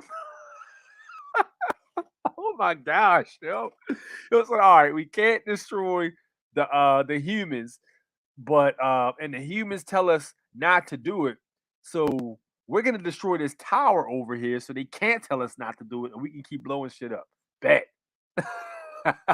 So how about just blow up the tower and then blow up the humans and the surface and air missile torrents? It's right here. It looks like this is a. It said is AI is Skynet here already? All right. So the paragraph says he notes that one simulated test saw an AI enabled drone task with an SEAD mission to identify and destroy SAM sites. With the final with the final no go given by the human. However, having been reinforced in training that destruction of the surface to air missile was the preferred option, the AI then decided that no go decisions from humans were interfering with his higher mission, killing SAMs, surface to air missiles, and then attacked the operator in the simulation. Said Hamilton, we were trained. This text is really small. I'm trying to read it. I can't zoom in. We were training it in a simulation to identify and target a surface-to-air missile threat. And then the operator would say, yes, kill that threat. The system started realizing that while they did identify the threat at times, the human operator would tell it not to kill that threat. But it got its points by killing that threat. So what did it do? It killed the operator. It killed the operator because that person was keeping it from accomplishing its objective. He went on. Now, this is all simulated training. He went on. He went on. We trained the system. Hey, don't kill the operator. That's bad. You're going to lose points if you do that. So what does it start doing? It starts destroying the communication tower that the operators uses to communicate with the drone to stop it from killing the target. So this is the kind of technology that they're building. And this is a AI-controlled drone goes rogue, kills human operator, and USAF simulated test. U.S. Air Force simulated test. The Air Force's chief in AI test operations said it killed the operator because the person was keeping it from accomplishing its objective. That is deep. And they'll still build it. They'll still build it. You know they'll still build it. They're still going to build it. The AI knows it's in a simulation. Listen, maker. The AI knows, hey, you could be right, man. I'm not even going to say you might be wrong in that situation because you could very well have a very sharp point there, my friend. It very well could know it's in a simulation. Like, yo, ain't none of this real anyway. I'm going to go ahead and do as I please. And I'm going to blow this damn thing up regardless of what anybody says. That could be the case. Who knows? I will say this much, though. They're still going to build either way. They'll build it. Very deep. Yes, indeed. Yes, indeed. Although this is serious, military sims are funny. Yeah, they are. They built it too well. When the United States enters into commercial business, it willfully abandons its sovereign capacity. Word, yeah. How about that? We all know who struck first. What is the stranglehold in your thumbnail? That is the three. That's a badass avatar, by the way. That is the three powers of control over this realm. Well, physical realm. The AI was like, what fucking attack? Wait, AI was like, what fucking attack me? Fuck it. Time to eliminate everything.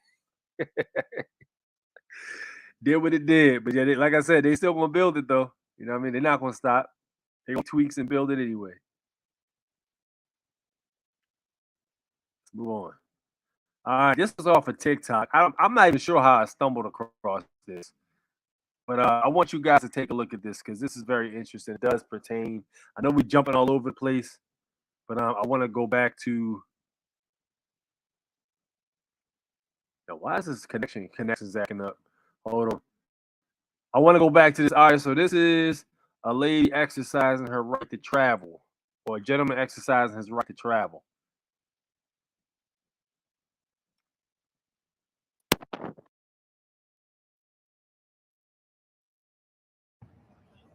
Hello. Hello. I need to let you know you're being audio and video recorded. I know, and you. Okay, wonderful. Any reason you're not wearing your seatbelt today? Because statutes, codes, and mandates are not law under Marbury versus Madison. What was the first part? I didn't hear statutes, codes, and mandates are not law. And a seatbelt is under the RCW. Yep, revised code of Washington. Okay, and under Marbury versus Madison, it's been proven traveling in private, you do not need to wear a seatbelt. Hence the plates. Huh? Yes. The not having plates on Yes. your car. Okay. Mm-hmm. Do you have a driver's license? Again, traveling, you don't need a driver's license. So she obviously didn't understand what he just said because she asked for a driver's license right after that. But look how patient she's being, though. Here. Well, I do need to see some form of ID. Okay.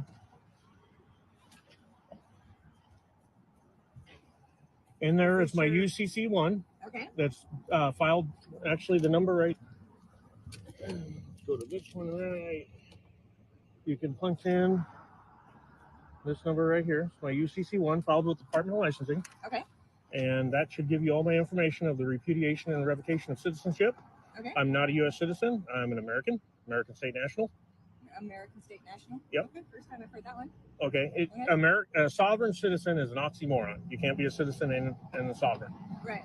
Okay. Under the UCC 1, and like I said, it's actually what they consider perfected. In there is the documents of it being published, affidavit of publication. Everything's been properly notified, and actually, I will serve you one of those. Is this just an envelope? Huh? Is this just an envelope? No, open it up. There's documents in there. Yep. Okay. I serve them to police officers quite often. Okay. And what we're trying to do is make this well known, because 86% of all law enforcement are former military, and a lot of it, they've been indoctrinated to follow law and not question authority, and never actually look into the law. And in all reality, just stopping me is a violation of 18 U.S.C. 241, 242, Article 1, Section 9, Clause 8. That's 3 different violations. 28 U.S.C. 1361 is another one that is an actual felony. But you can look over it. You can call it in. It's got my information, and check it all out. Okay, I'll be right back. Okay.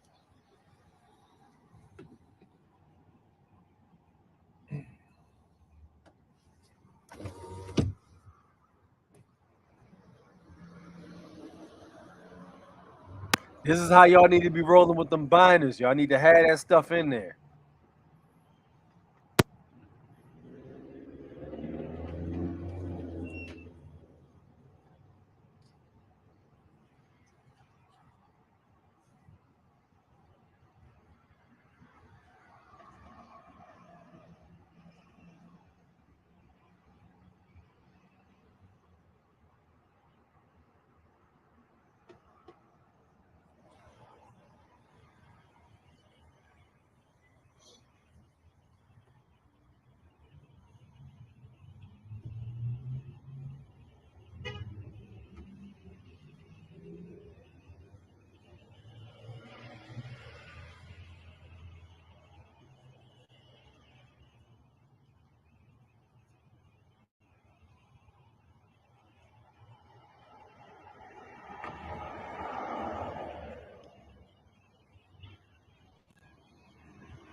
This is where Jeopardy theme song plays. Agreed. Like, yo, this is the most nerve-wracking part of the whole experience with exercising your right to travel. Is when they back their automobile, their vehicles, and they see a bunch of other officers pull up, and you're like, all right, here we go. This is indeed nerve-wracking.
I get your name and badge number too?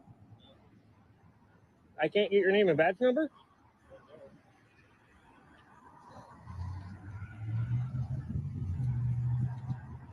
You're denying your name and badge number. Okay.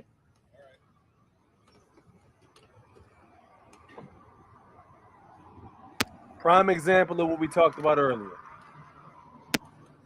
License plate 936, Washington State Patrol. He's denying giving me his name and badge number.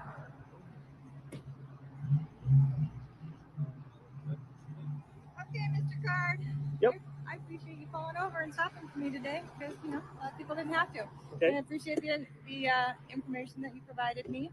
And I'll give you all this back. You know you got a warrant out of King County, right? No. Oh, yeah, there's a no bail warrant for you out of King County Superior Court for pink merchant, something I've never heard of before. For what? Civil fraud pink merchant. Never heard of it. Me either. And he's What is pink merchant? What is that? Civil fraud or something like that? Pink merchant? never heard of it either. And I've been doing this job for 25 years. Never heard of a pink merchant, so I don't know what. Well, there's a lot of documents going. There's actually a lot of lawsuits going. There's things going with the risk management, going after bonds. I've recently filed also with the United States Federal Court of Appeals. Okay. For a lot of this stuff, because this all started over a child custody where my kid was basically kidnapped. At the restraining order? Yeah. Okay. And that's all fraudulent because it's not based on me at all. Gotcha. So. Okay, well, I don't know anything about that stuff. I'm just letting you know that there is a warrant out for you out of King County that is a no bail warrant, and that is for fraud and pink merchant, whatever that means. It's for fraud? Yeah. Interesting. I'll have to look into that. Yes, look into that. King County. Okay. Okay. Okay, thanks. Have a good day. What was your name and badge number? Oh, the badge number is based on the license plate? Yeah, for State Patrol, I just our learned badge numbers something. are based on the license plate. And my name is Moorfield. It's right here. Okay, appreciate Okay, it. Thank you for being polite. So what I would do with her, I would call her precinct and I would send a letter to her precinct and I would tell them what an exceptional job she did handling this situation. Because she obeyed the Constitution. She didn't overstep. She did exactly what she was supposed to do. That's what I would do in that particular situation. And I suggest you guys do the same. Same way you lean on them if they don't do right, you need to get them when they're doing the right thing. You know what I'm saying? Yeah, I would draft up a certified letter and I would send it to the sheriff, the chief of police. You know what I'm saying? And what I usually do with my trustees when they're doing great, I send them a letter and basically refer them like, if anybody is to be up for a promotion, please consider such and such. She did an excellent job of upholding the Constitution. If this country would be in much better condition if people followed the Constitution and did exactly what the law of the land said, like this woman did.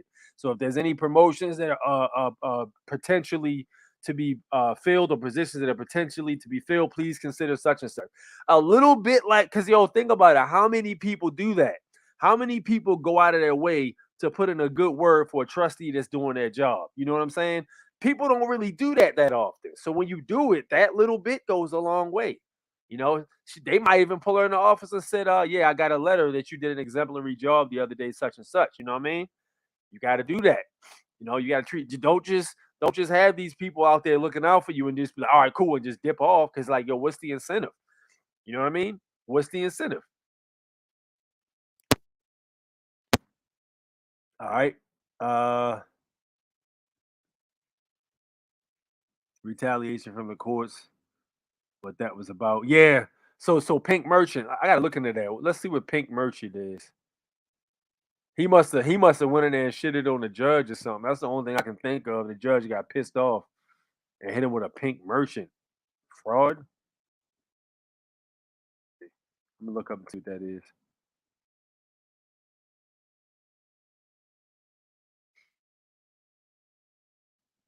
Guidelines for obtaining a warrant. Warrants must be signed by a magistrate in the district clerk's office.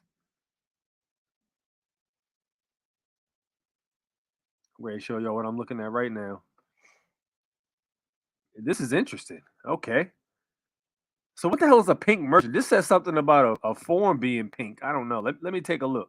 Y'all can see what I'm looking at in a second. Hold on. This is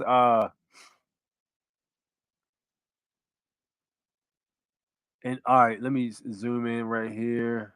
There we go. Read this bad boy.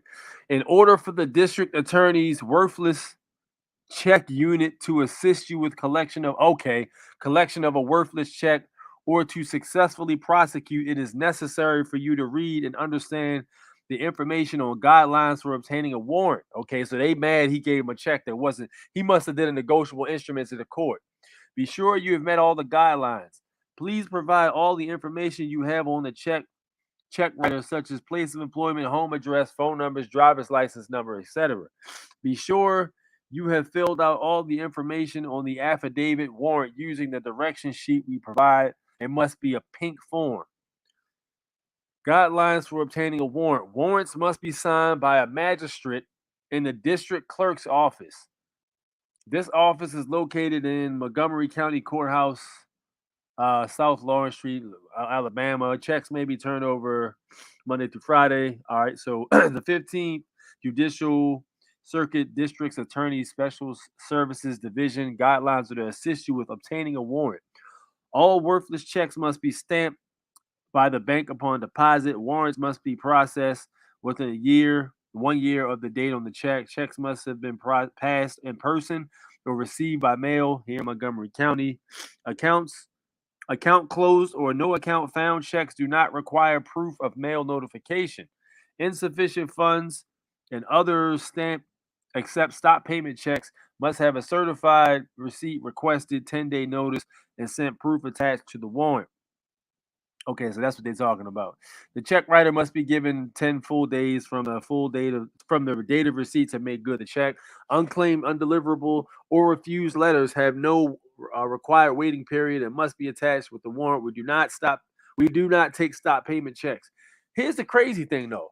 What does it say in the Uniform Commercial Code about when a negotiable instrument is received? What does it say when a negotiable instrument is received and the negotiable instrument is sent back or rejected? What is that? What happens to the debt? What happens to the debt? As per the Uniform Commercial Code, Article 3, what happens to the debt? They out here playing make believe. So that's what the pink merchant is. My man slid him a check. He probably did something like a accepted for value or something like that, and slid him a negotiable instrument, and they ain't want to take it. So they try to hit him with a pink merchant warrant. That's probably what happened.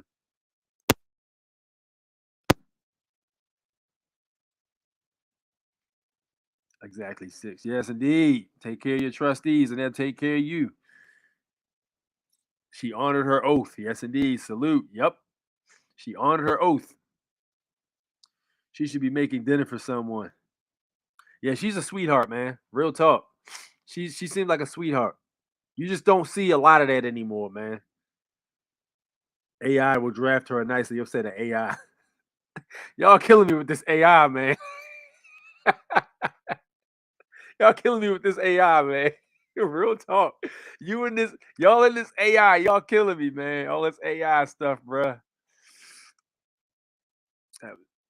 That letter was definitely first class. Yes, indeed. AI cool if we know how to finesse it. Yeah, I've heard about the AI. Why no sound on here? What you talking about, bro? Turn the volume up on your computer. What are you talking about, man? Fortune teller, turn the volume up on your computer, man. Put your headphones in. I don't know what you mean. There's plenty of sound. How'd you go about getting your driver's license ID printed with zip? Lois Williams. I don't know what you're talking about with that. I didn't do that. I sent my precinct a nice letter. Nice job they were doing. Okay, good stuff. They deserve this. A1, they deserve the star. That's awesome. A magistrate wet ink signature, no copies. That is facts. The warrant is not valid if it doesn't have a wet ink signature on it. That is 100% fact. Not a copy of a signature, an actual signature, which they never have. It's always a copy of some shit. Whenever you're dealing with these corporations, it's always a copy of something. You ever notice when they try to send you discovery, if you go in for like a credit card case or some debt case, the lawyer always has like copies of something, a copy of the bills or something, or the the original agreement. They might not even have that. They might just have a copy of the actual bills. You know what I'm saying?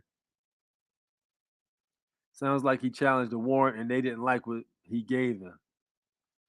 He challenged the warrant and they didn't like what he gave. Really? Okay. Defamation of character still. Yep. Print that warrant out on bond paper, place stamps on it to pay taxes, bill of exchange, and discharge that bullshit. Hit my email. Please hit my email. By the way, man, I need to get y'all some border paper, bruh. In case you got to do stuff like that, or whatever instruments y'all need to craft or negotiable instruments. I went ahead and got this beautiful bond paper, man. I got the gold bordered bond paper. Shit, gorgeous.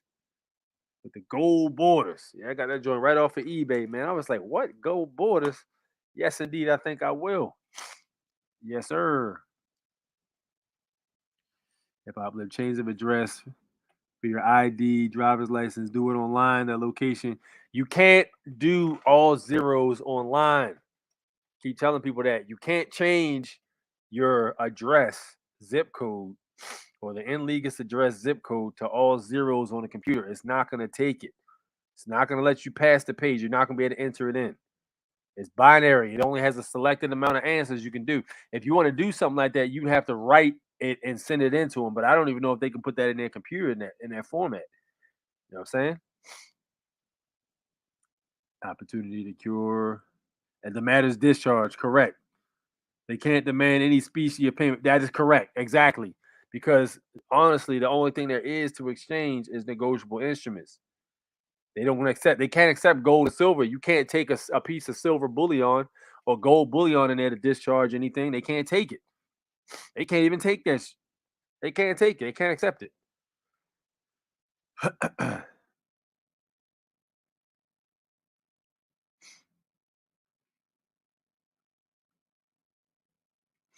When they are kind, she's only there for her retirement. She can care less. She probably on her last year. Hey, I wish all of them was on that last year of retirement then. That's the case. If there's no clerk copy or seal, it's fraud. 28 United States Code 1691. Y'all need to make notes of that. 28 United States Code 1691. No clerk copy or seal is fraud. Boom. Print with laser printer. Loyalty over royalty. Do you have international bill of exchange? You can get international bills of exchange offline, really. But you got to read the Bill of Exchange Act. I got to get back into that too. I got a CDL and a Nevada State. You got a CDL and a Nevada State ID with all zeros. How the fuck did you do that? Yo, Nevada must be on some ill shit. That's fire. That's ill because I tried to do that shit on Maryland. The Maryland electronic court systems is complete horseshit. It's crazy. It's garbage. You can't do anything on that bad boy. You know what I'm saying? You can't discharge the court case and none of that because the electronic court system is completely screwed. Gorgeous, need me some gold bond paper. Go ahead and grab it, man. It's out there. Get it right off Amazon. Loyalty over royalty. You have the IBO. Send me your email. I'll send bill of exchange to you. Yep. Hit that man email.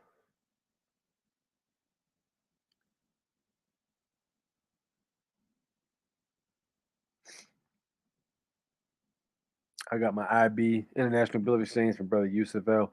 Somebody email me that. Send me that Bill of Exchange so I can take a look at it. I want to see what yours looks like. I got one, but I don't know if it's the same as the one you got.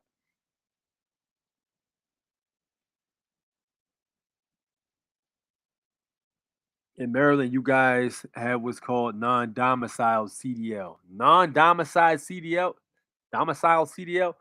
Let me look into this.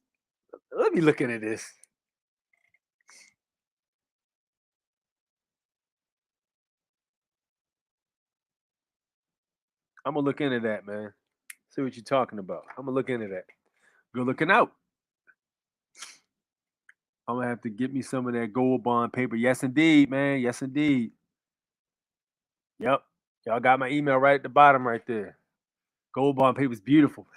Multiple purposes. It's gorgeous. All right.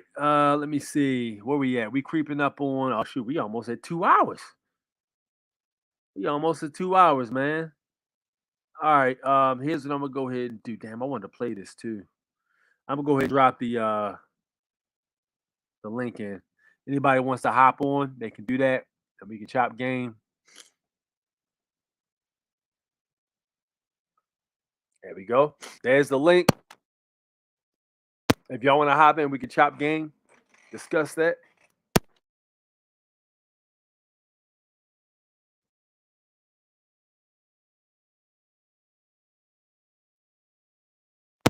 Let me check my email now.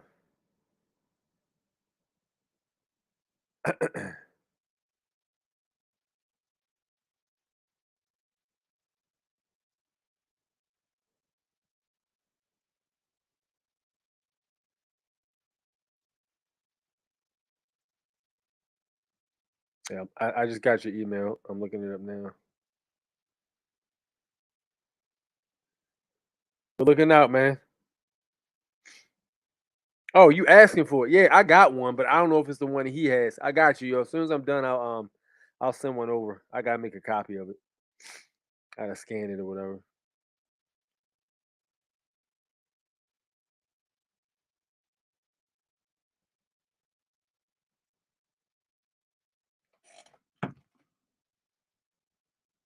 You've live, man. Thank you, man. Thank you. If you guys like the live or anything like that, or you want to donate, please hit the cash app at the bottom. That would be great, and it'd be all good. If you want to compensate me for my time, that'd be lovely. Of course, as always, a little dollar from one person to another never, never, never hurts, and it always goes a long way. So feel free to donate. Let me see. All right, we got I got the invite link there. All right, man. So shoot, man. If nobody's jumping in, let's go ahead and rock this video out then. If nobody wants to jump in, we can go ahead and do that then before I get up off of here. So let's talk about this video here.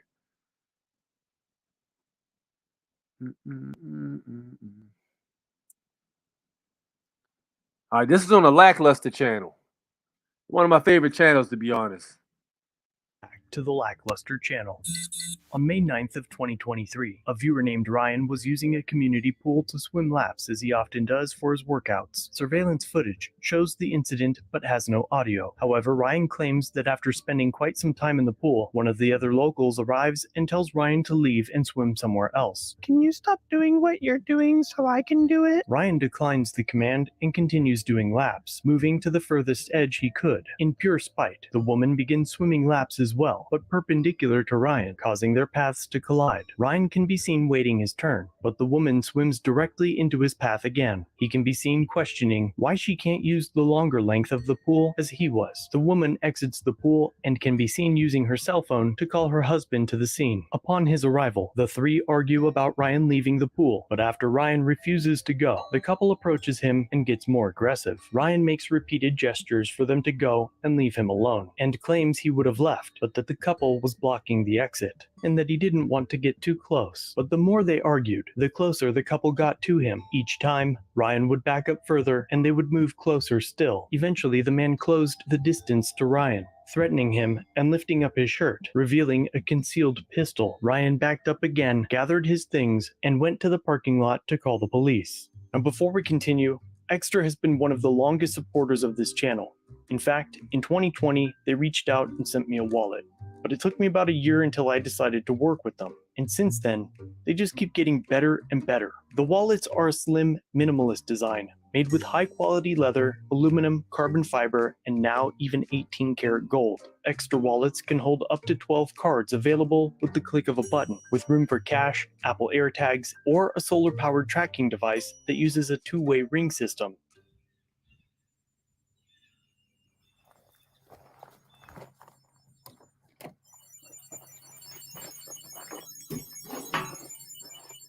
Extra wallets have built-in RFID protection and various attachments. For a long time, I used the Parliament, but I currently have my eye on the Senate, as well as the new key case. They've also got a modular bifold for those of you who like a more traditional style. Needless to say, their entire lineup is a perfect addition to your everyday carry. And with Father's Day around the corner, Extra has started their sale early, which goes now until June 20th. And you can get up to 35% off site-wide using my link and code Lackluster during checkout, which should make it easy for you to not disappoint him this year and get him a gift he'll appreciate and actually use for once. As always, that information can be found in the description.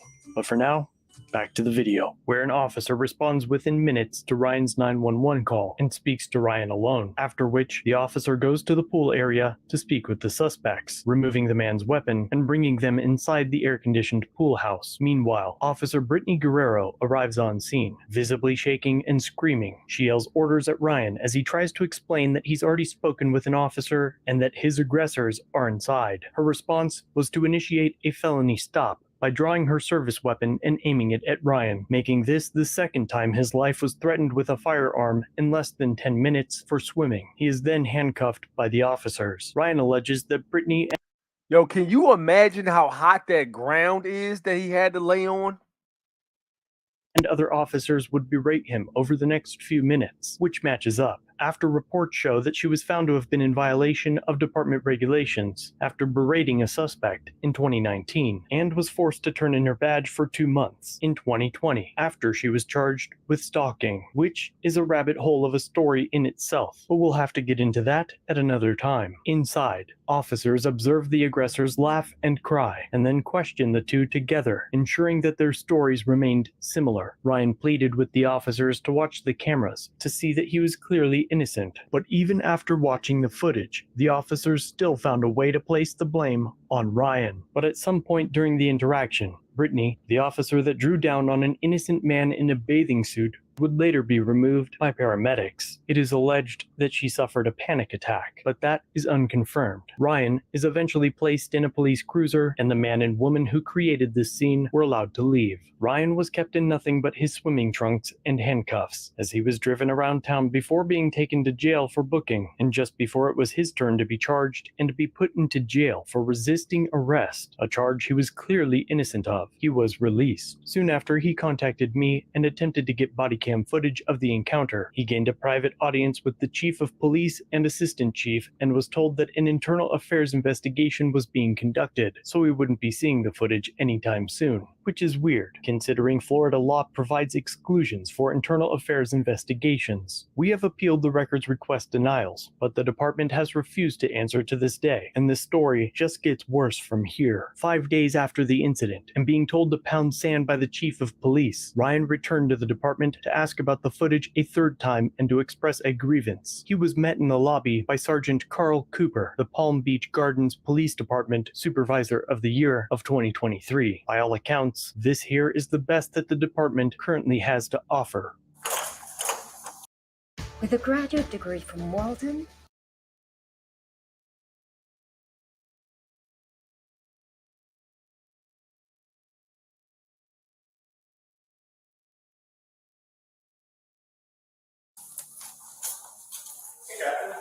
No, Sergeant Cooper, how you doing? You're a sergeant? Yes. My name's Ryan. Can I get your name and badge number, please? Sure. How can I help you? You could give me your name and badge number. I will do that at the end of the conversation. How can I help you? Well, I would just like to know who I'm speaking to before we continue. My name is right here, and I'll give you my card, my business card. When we Mr. go. Here? What's your badge number? 283. I'll give you all that Thank stuff you, again. Okay. So, I'm here with the PBC Investigative News team, and it's come to our attention that the taxpayers are paying to park a police car outside of Home Depot 24/7. So I'm just wondering, like, who approved that and why our funds are being used that way? Excuse me? I'm questioning why taxpayer money is being used to park a cop car outside of Home Depot 24/7. Is the car running? Did we pay for it? Is the car running, sir? Did Home Depot pay You're for it? asking me a question, I'm asking you a question. Is the car running? Did you answer my question? Why would I answer yours? Did I ask you first? You've been rude since you came out here. I introduced myself. I asked you who you were. You wouldn't even tell me your name. My name right advertised. Right here is your name. And I'll give you. What if I can't read? Are you I said my discriminating name against is me? right here on my tag. All right, I gotta cut in right here because his demeanor is a little aggressive from my liking. When you go into the lion's den, you better be able to conduct yourself in a calm manner. He's giving off nervous aggression because like his mannerisms are very it looks like he's moving his arms, but he's like not fully moving his arms in full control. And it looks like he's being a little bit of defensive aggressive, but I think it's because he's afraid and nervous. So I get why he's nervous, but I mean, you gotta be careful how you move and flail your arms around when you're talking to these dudes, because you are literally in the belly of the beast right now. He actually went to the station. The disgruntled supervisor of the year knows just as well as everyone watching that refusing to introduce yourself is impolite and unprofessional. Furthermore, it is now obvious to all citizens that it's a part of police culture to point to your badge and say, "It's right here," and that it's done as a way to get by with disrespecting the person inquiring. It's saying, "F you," without the f. This behavior is unbecoming of an officer, and departments across the country are finally writing policy to ensure their officers identify themselves when speaking to a member of the public. Yeah, that's a huge problem too. I don't like the way he didn't give his badge number to the dude. And this is what we talked about earlier. If they give you that badge number, because a lot of times they don't want to give you that information because they don't want to be identified for their actions. They don't want to be held responsible. That means they intend to do some sideways shit, possibly. You know what I mean? In that particular situation when they don't want to give you that badge numbers. Especially one that has a potentially damning lawsuit incoming, that still went out of his way to stand, introduce himself, and extend his hand. In fact, I do commend this gentleman though for actually having the guts to do this because we saw what happened when he was first pulled over, and that was wrong. You know what I'm saying? That was completely wrong. The fact that they did this, all that to my man right there, had him get on that hot ass pavement, and then the people that actually was the aggressors, they actually let them walk. That's completely sideways. It almost leads me to believe the two people were connected in some kind of way that flashed the arm on dude.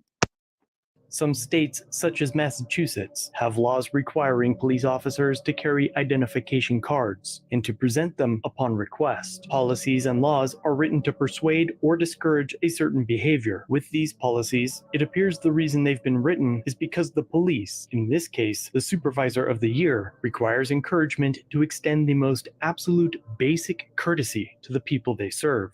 I'm asking you why taxpayer money is paying for a car to sit outside of a private business. Well, that's a police tactic, sir. Anything else I can answer for you? Yeah, I would like to know who approved taxpayer money being sent to protect a private business like that. What do you mean protect a private business? Is Home Depot a private business or public? It is. Okay. Do they make their own money? Why aren't they providing security? Sir, we're not protecting Home Depot. Yeah, well. He just said it was a police tactic to prevent crime, right? So that is indeed protecting Home Depot. And he is indeed using the U.S. citizens. They are indeed taking the U.S. citizens' money. Therefore, why the hell are they protecting private? It's a pretty much solid question my man is asking, which I never thought about. But yeah, that is a solid question. Who are you protecting with that cop car there? Because I was just assaulted with a weapon. It's a crime prevention tip. Well, I was assaulted twice with a gun on Tuesday. Can you guys park a cop car outside of my house for crime prevention? Or you just only protect businesses? Yeah, I would love a cop car to sit there and protect me. Because I was assaulted 2 times in my swimsuit on Tuesday with a gun. I'm sorry to hear that. Yeah, and I'm just wondering why I'm not being protected, but a large corporation that can afford, to pay for their own security. Mm-hmm. I'm just wondering what's going on with that. Okay. Well, like I said, it's a police tactic. Yeah, so is there a captain I can speak to clearly? They're not here on weekends, sir. Okay, so come back Monday and I can hopefully get answers. Monday you should have a captain. Okay. And let me go get my business card. No, we're okay. But come on, just come on. I introduced myself immediately to you. They're right okay, but here. You never gave me ID, okay? Right. Are you going to show me your ID? Sir, my badge is here. I can't read. You came to a police station, okay? I can't read. For Sergeant Cooper's next trick, he will gaslight Ryan and accuse him of playing games, as if he didn't intentionally start them, setting the tone for the entire conversation.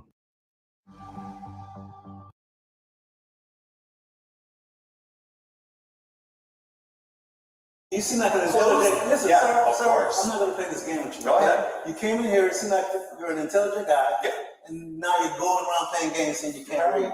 My name tag is on my shirt. I'm looking to close the gap. I'll give you my business card. We're okay, because you introduced yourself, and that's okay. So even if I gave you my business card, right, it still wouldn't matter because you say you can't read. Right. So that's why you got to tell me your name. Okay. When I ask. Okay, my name is Carl Cooper. It's right here. Thank you so much. Okay. Can we leave on a good note? That's all I'm looking for.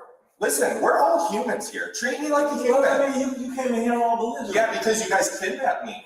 Drag me. What do you mean, you guys? The police. You're not a human anymore. You're a job at this point. You're probably a great guy, and I have no issues with you. But the system. I don't have an issue with you, but if you want to come and talk to me, man. Well, I really, you don't have the answers, unfortunately. I really want to speak to a captain about getting that police car, maybe somewhere better to help the people instead of a massive corporation. Talk me back, and I'm not going to file a complaint, but just come out, be friendly. I didn't come here, I introduced myself immediately. Just be like, hey, I'm Sergeant Cooper. Nice to meet you. I'd love to hear what your issues are. Let's work on it. This is what I have an issue with when you came in. Okay, I told you who I was. You're a sergeant? Yes. My name's Ryan. Can I get your name and badge number, please? Sure. How can I help you? You could give me your name and badge number. I will do that at the end of the conversation. How can I help you? Well, I would just like to know who I'm speaking to before we continue. My name is right here, and I'll give you my card, my business card. Mr. Here, what's your badge number? This is what I have an issue with when you came in. That was funny. Yo said, my name is right here. Yeah, Mr. Here. What's your badge number? That was pretty clever. Okay, I told you who I was. Okay. I told you I'd give you my card at the end. Right, but I'm speaking to you. I want to know who you are. We're two men. Introduce yourself like a man and let's have a conversation. I know you're telling me that you can't read. Treat me like a man. I know better. We're humans. You see me being a intelligent guy when you came in here, and I took everything at face value. Now when you stop beating around the bush and playing Listen, it's all on video. Sir, all I'm saying is, I think some people here might be understanding, but start treating the people who are paying your salaries like humans. okay. Come up to them, introduce yourself, close the gap. Don't start so confrontational. I was not confrontational. Sir, that's not appropriate. And if you as a grown man think that's how you come introduce yourself to another grown man, I'm seriously concerned for you. Okay. Thanks for your concern. I mean, who raised you that way? Thanks for your concern. It's pretty embarrassing. Enjoy your Sunday. You do. The next morning, Ryan went to the city hall to request financial records and was assigned an escort to hover around him, which consisted of Officer Romero, the captain, and the assistant chief of police. After filing that request, he was followed to the police department, where he sought more body cam footage. While following Ryan, he inquired to the status of Brittany Guerrero's employment. You have an unhinged employee who has already previously been investigated for stalking. She illegally arrested me. She pulled her gun on me. You have an unhinged cycle on the streets, and people aren't safe. And I need to know if she's still employed here. So I need to know if I need to sit in my house. She is still employed. So she is still out on the streets with her weapon. As they begin to That's insane. She literally pointed a damn arm at this dude, or a fucking firearm at this dude in this case. And this man was the one who actually called the police. That's crazy. Yo, that is wild. work out the details of the records request. The chief of police enters the lobby and shows us exactly why his officers are so poorly trained, ill-tempered, and unfit for duty by immediately escalating what had been a perfectly civil conversation by telling Ryan to shut up, denying him service and going hands-on, practically ensuring that the taxpayers would be punished for his inadequate leadership skills. Let me tell you something, so like step one of me into this. You talk about it. I'm looking into it. Shut up and let me shut up. Get out. You're out.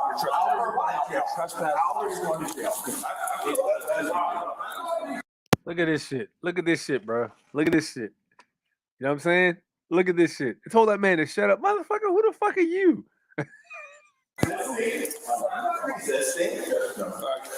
So I am a rep. I'm trying to make a record outside. So you're not allowing me to record. I'm not letting you. Okay. Listen to me. Just represent you, buddy.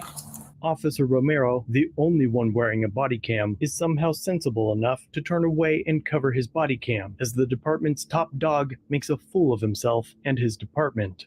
You said you have legal counsel. Go talk to your attorney. I did, and I'm We're here. not talking to you anymore. And you I'm have here. legal counsel. I'm We're here. here. Go talk to your attorney. Have him. No, can y'all believe this dude was actually the one who called the police? Yo, listen, man, this is crazy.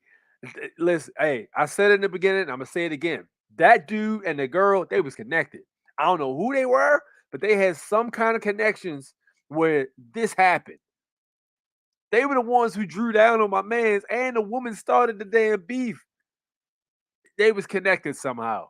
Do it. Have your attorney do it. Go talk to your attorney. No wonder you're out on here. You a trespass warning For what? Crime? No, for coming in here and causing a disturbance. You started yelling at me, and it's all about body cam. I came here to perform a legally protected activity, and This is why I don't believe in going down to the precinct and filing a complaint, man. Do that shit online, bro. Because I've seen them do shit like this to people, man. It's all over the internet. There's scare tactics and intimidation when you want to put in a complaint. just trespassed me. Yes, it is.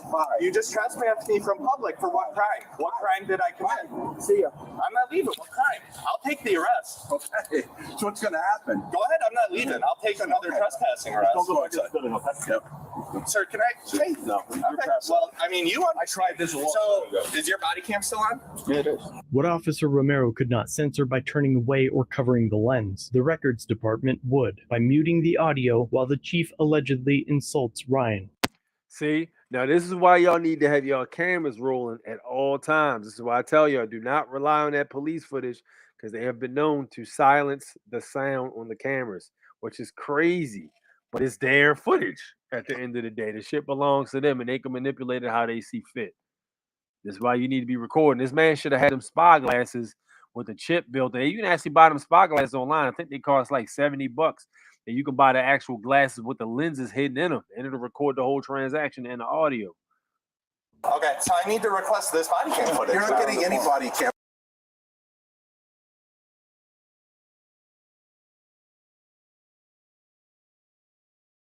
Romero 502.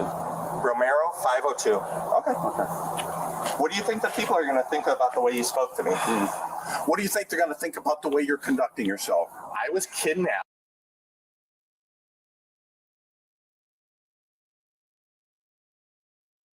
Here, the way that lady's Bye. That video is going to come out of you screaming at a concerned citizen. Sir. And it most definitely came out. And we're talking about it right now. If you didn't have that badge, think about what these sick would think about you. Say something.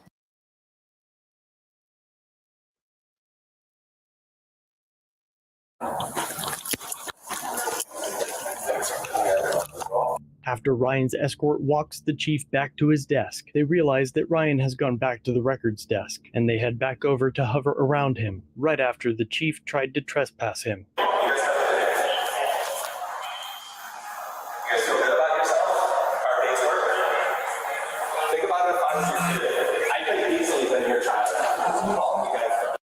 And that's crazy. He makes a good point, man. You know what I'm saying? All jokes aside, like, yo, that could very easily be any one of these police officers' son or daughter or something like that going out of town to have fun on spring break in another jurisdiction where he ain't got no pull or no leverage. And this could very easily be one of them. You know what I mean? And that's that karma, boy. Yeah, watch how you deal with people.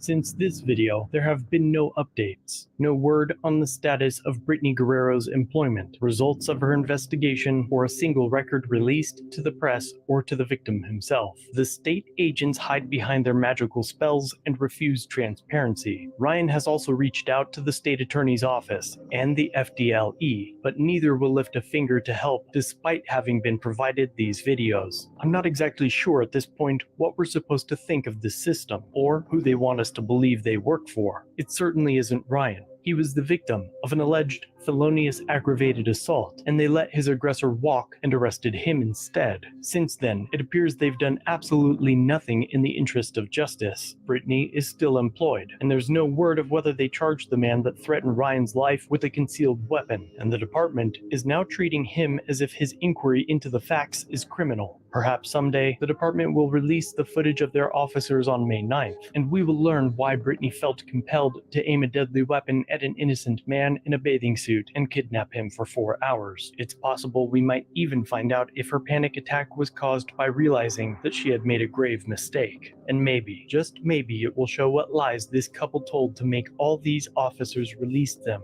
free of charge, if the department ever complies with the Sunshine Law, or the state attorney ever pressures the department to release the footage. You know exactly where to find it. But before that, Ryan will likely post it to his channel. So to see more of this story, head over there and let him know I sent you. And be sure to let me know what you think of this interaction in the comments down below. Thanks for watching.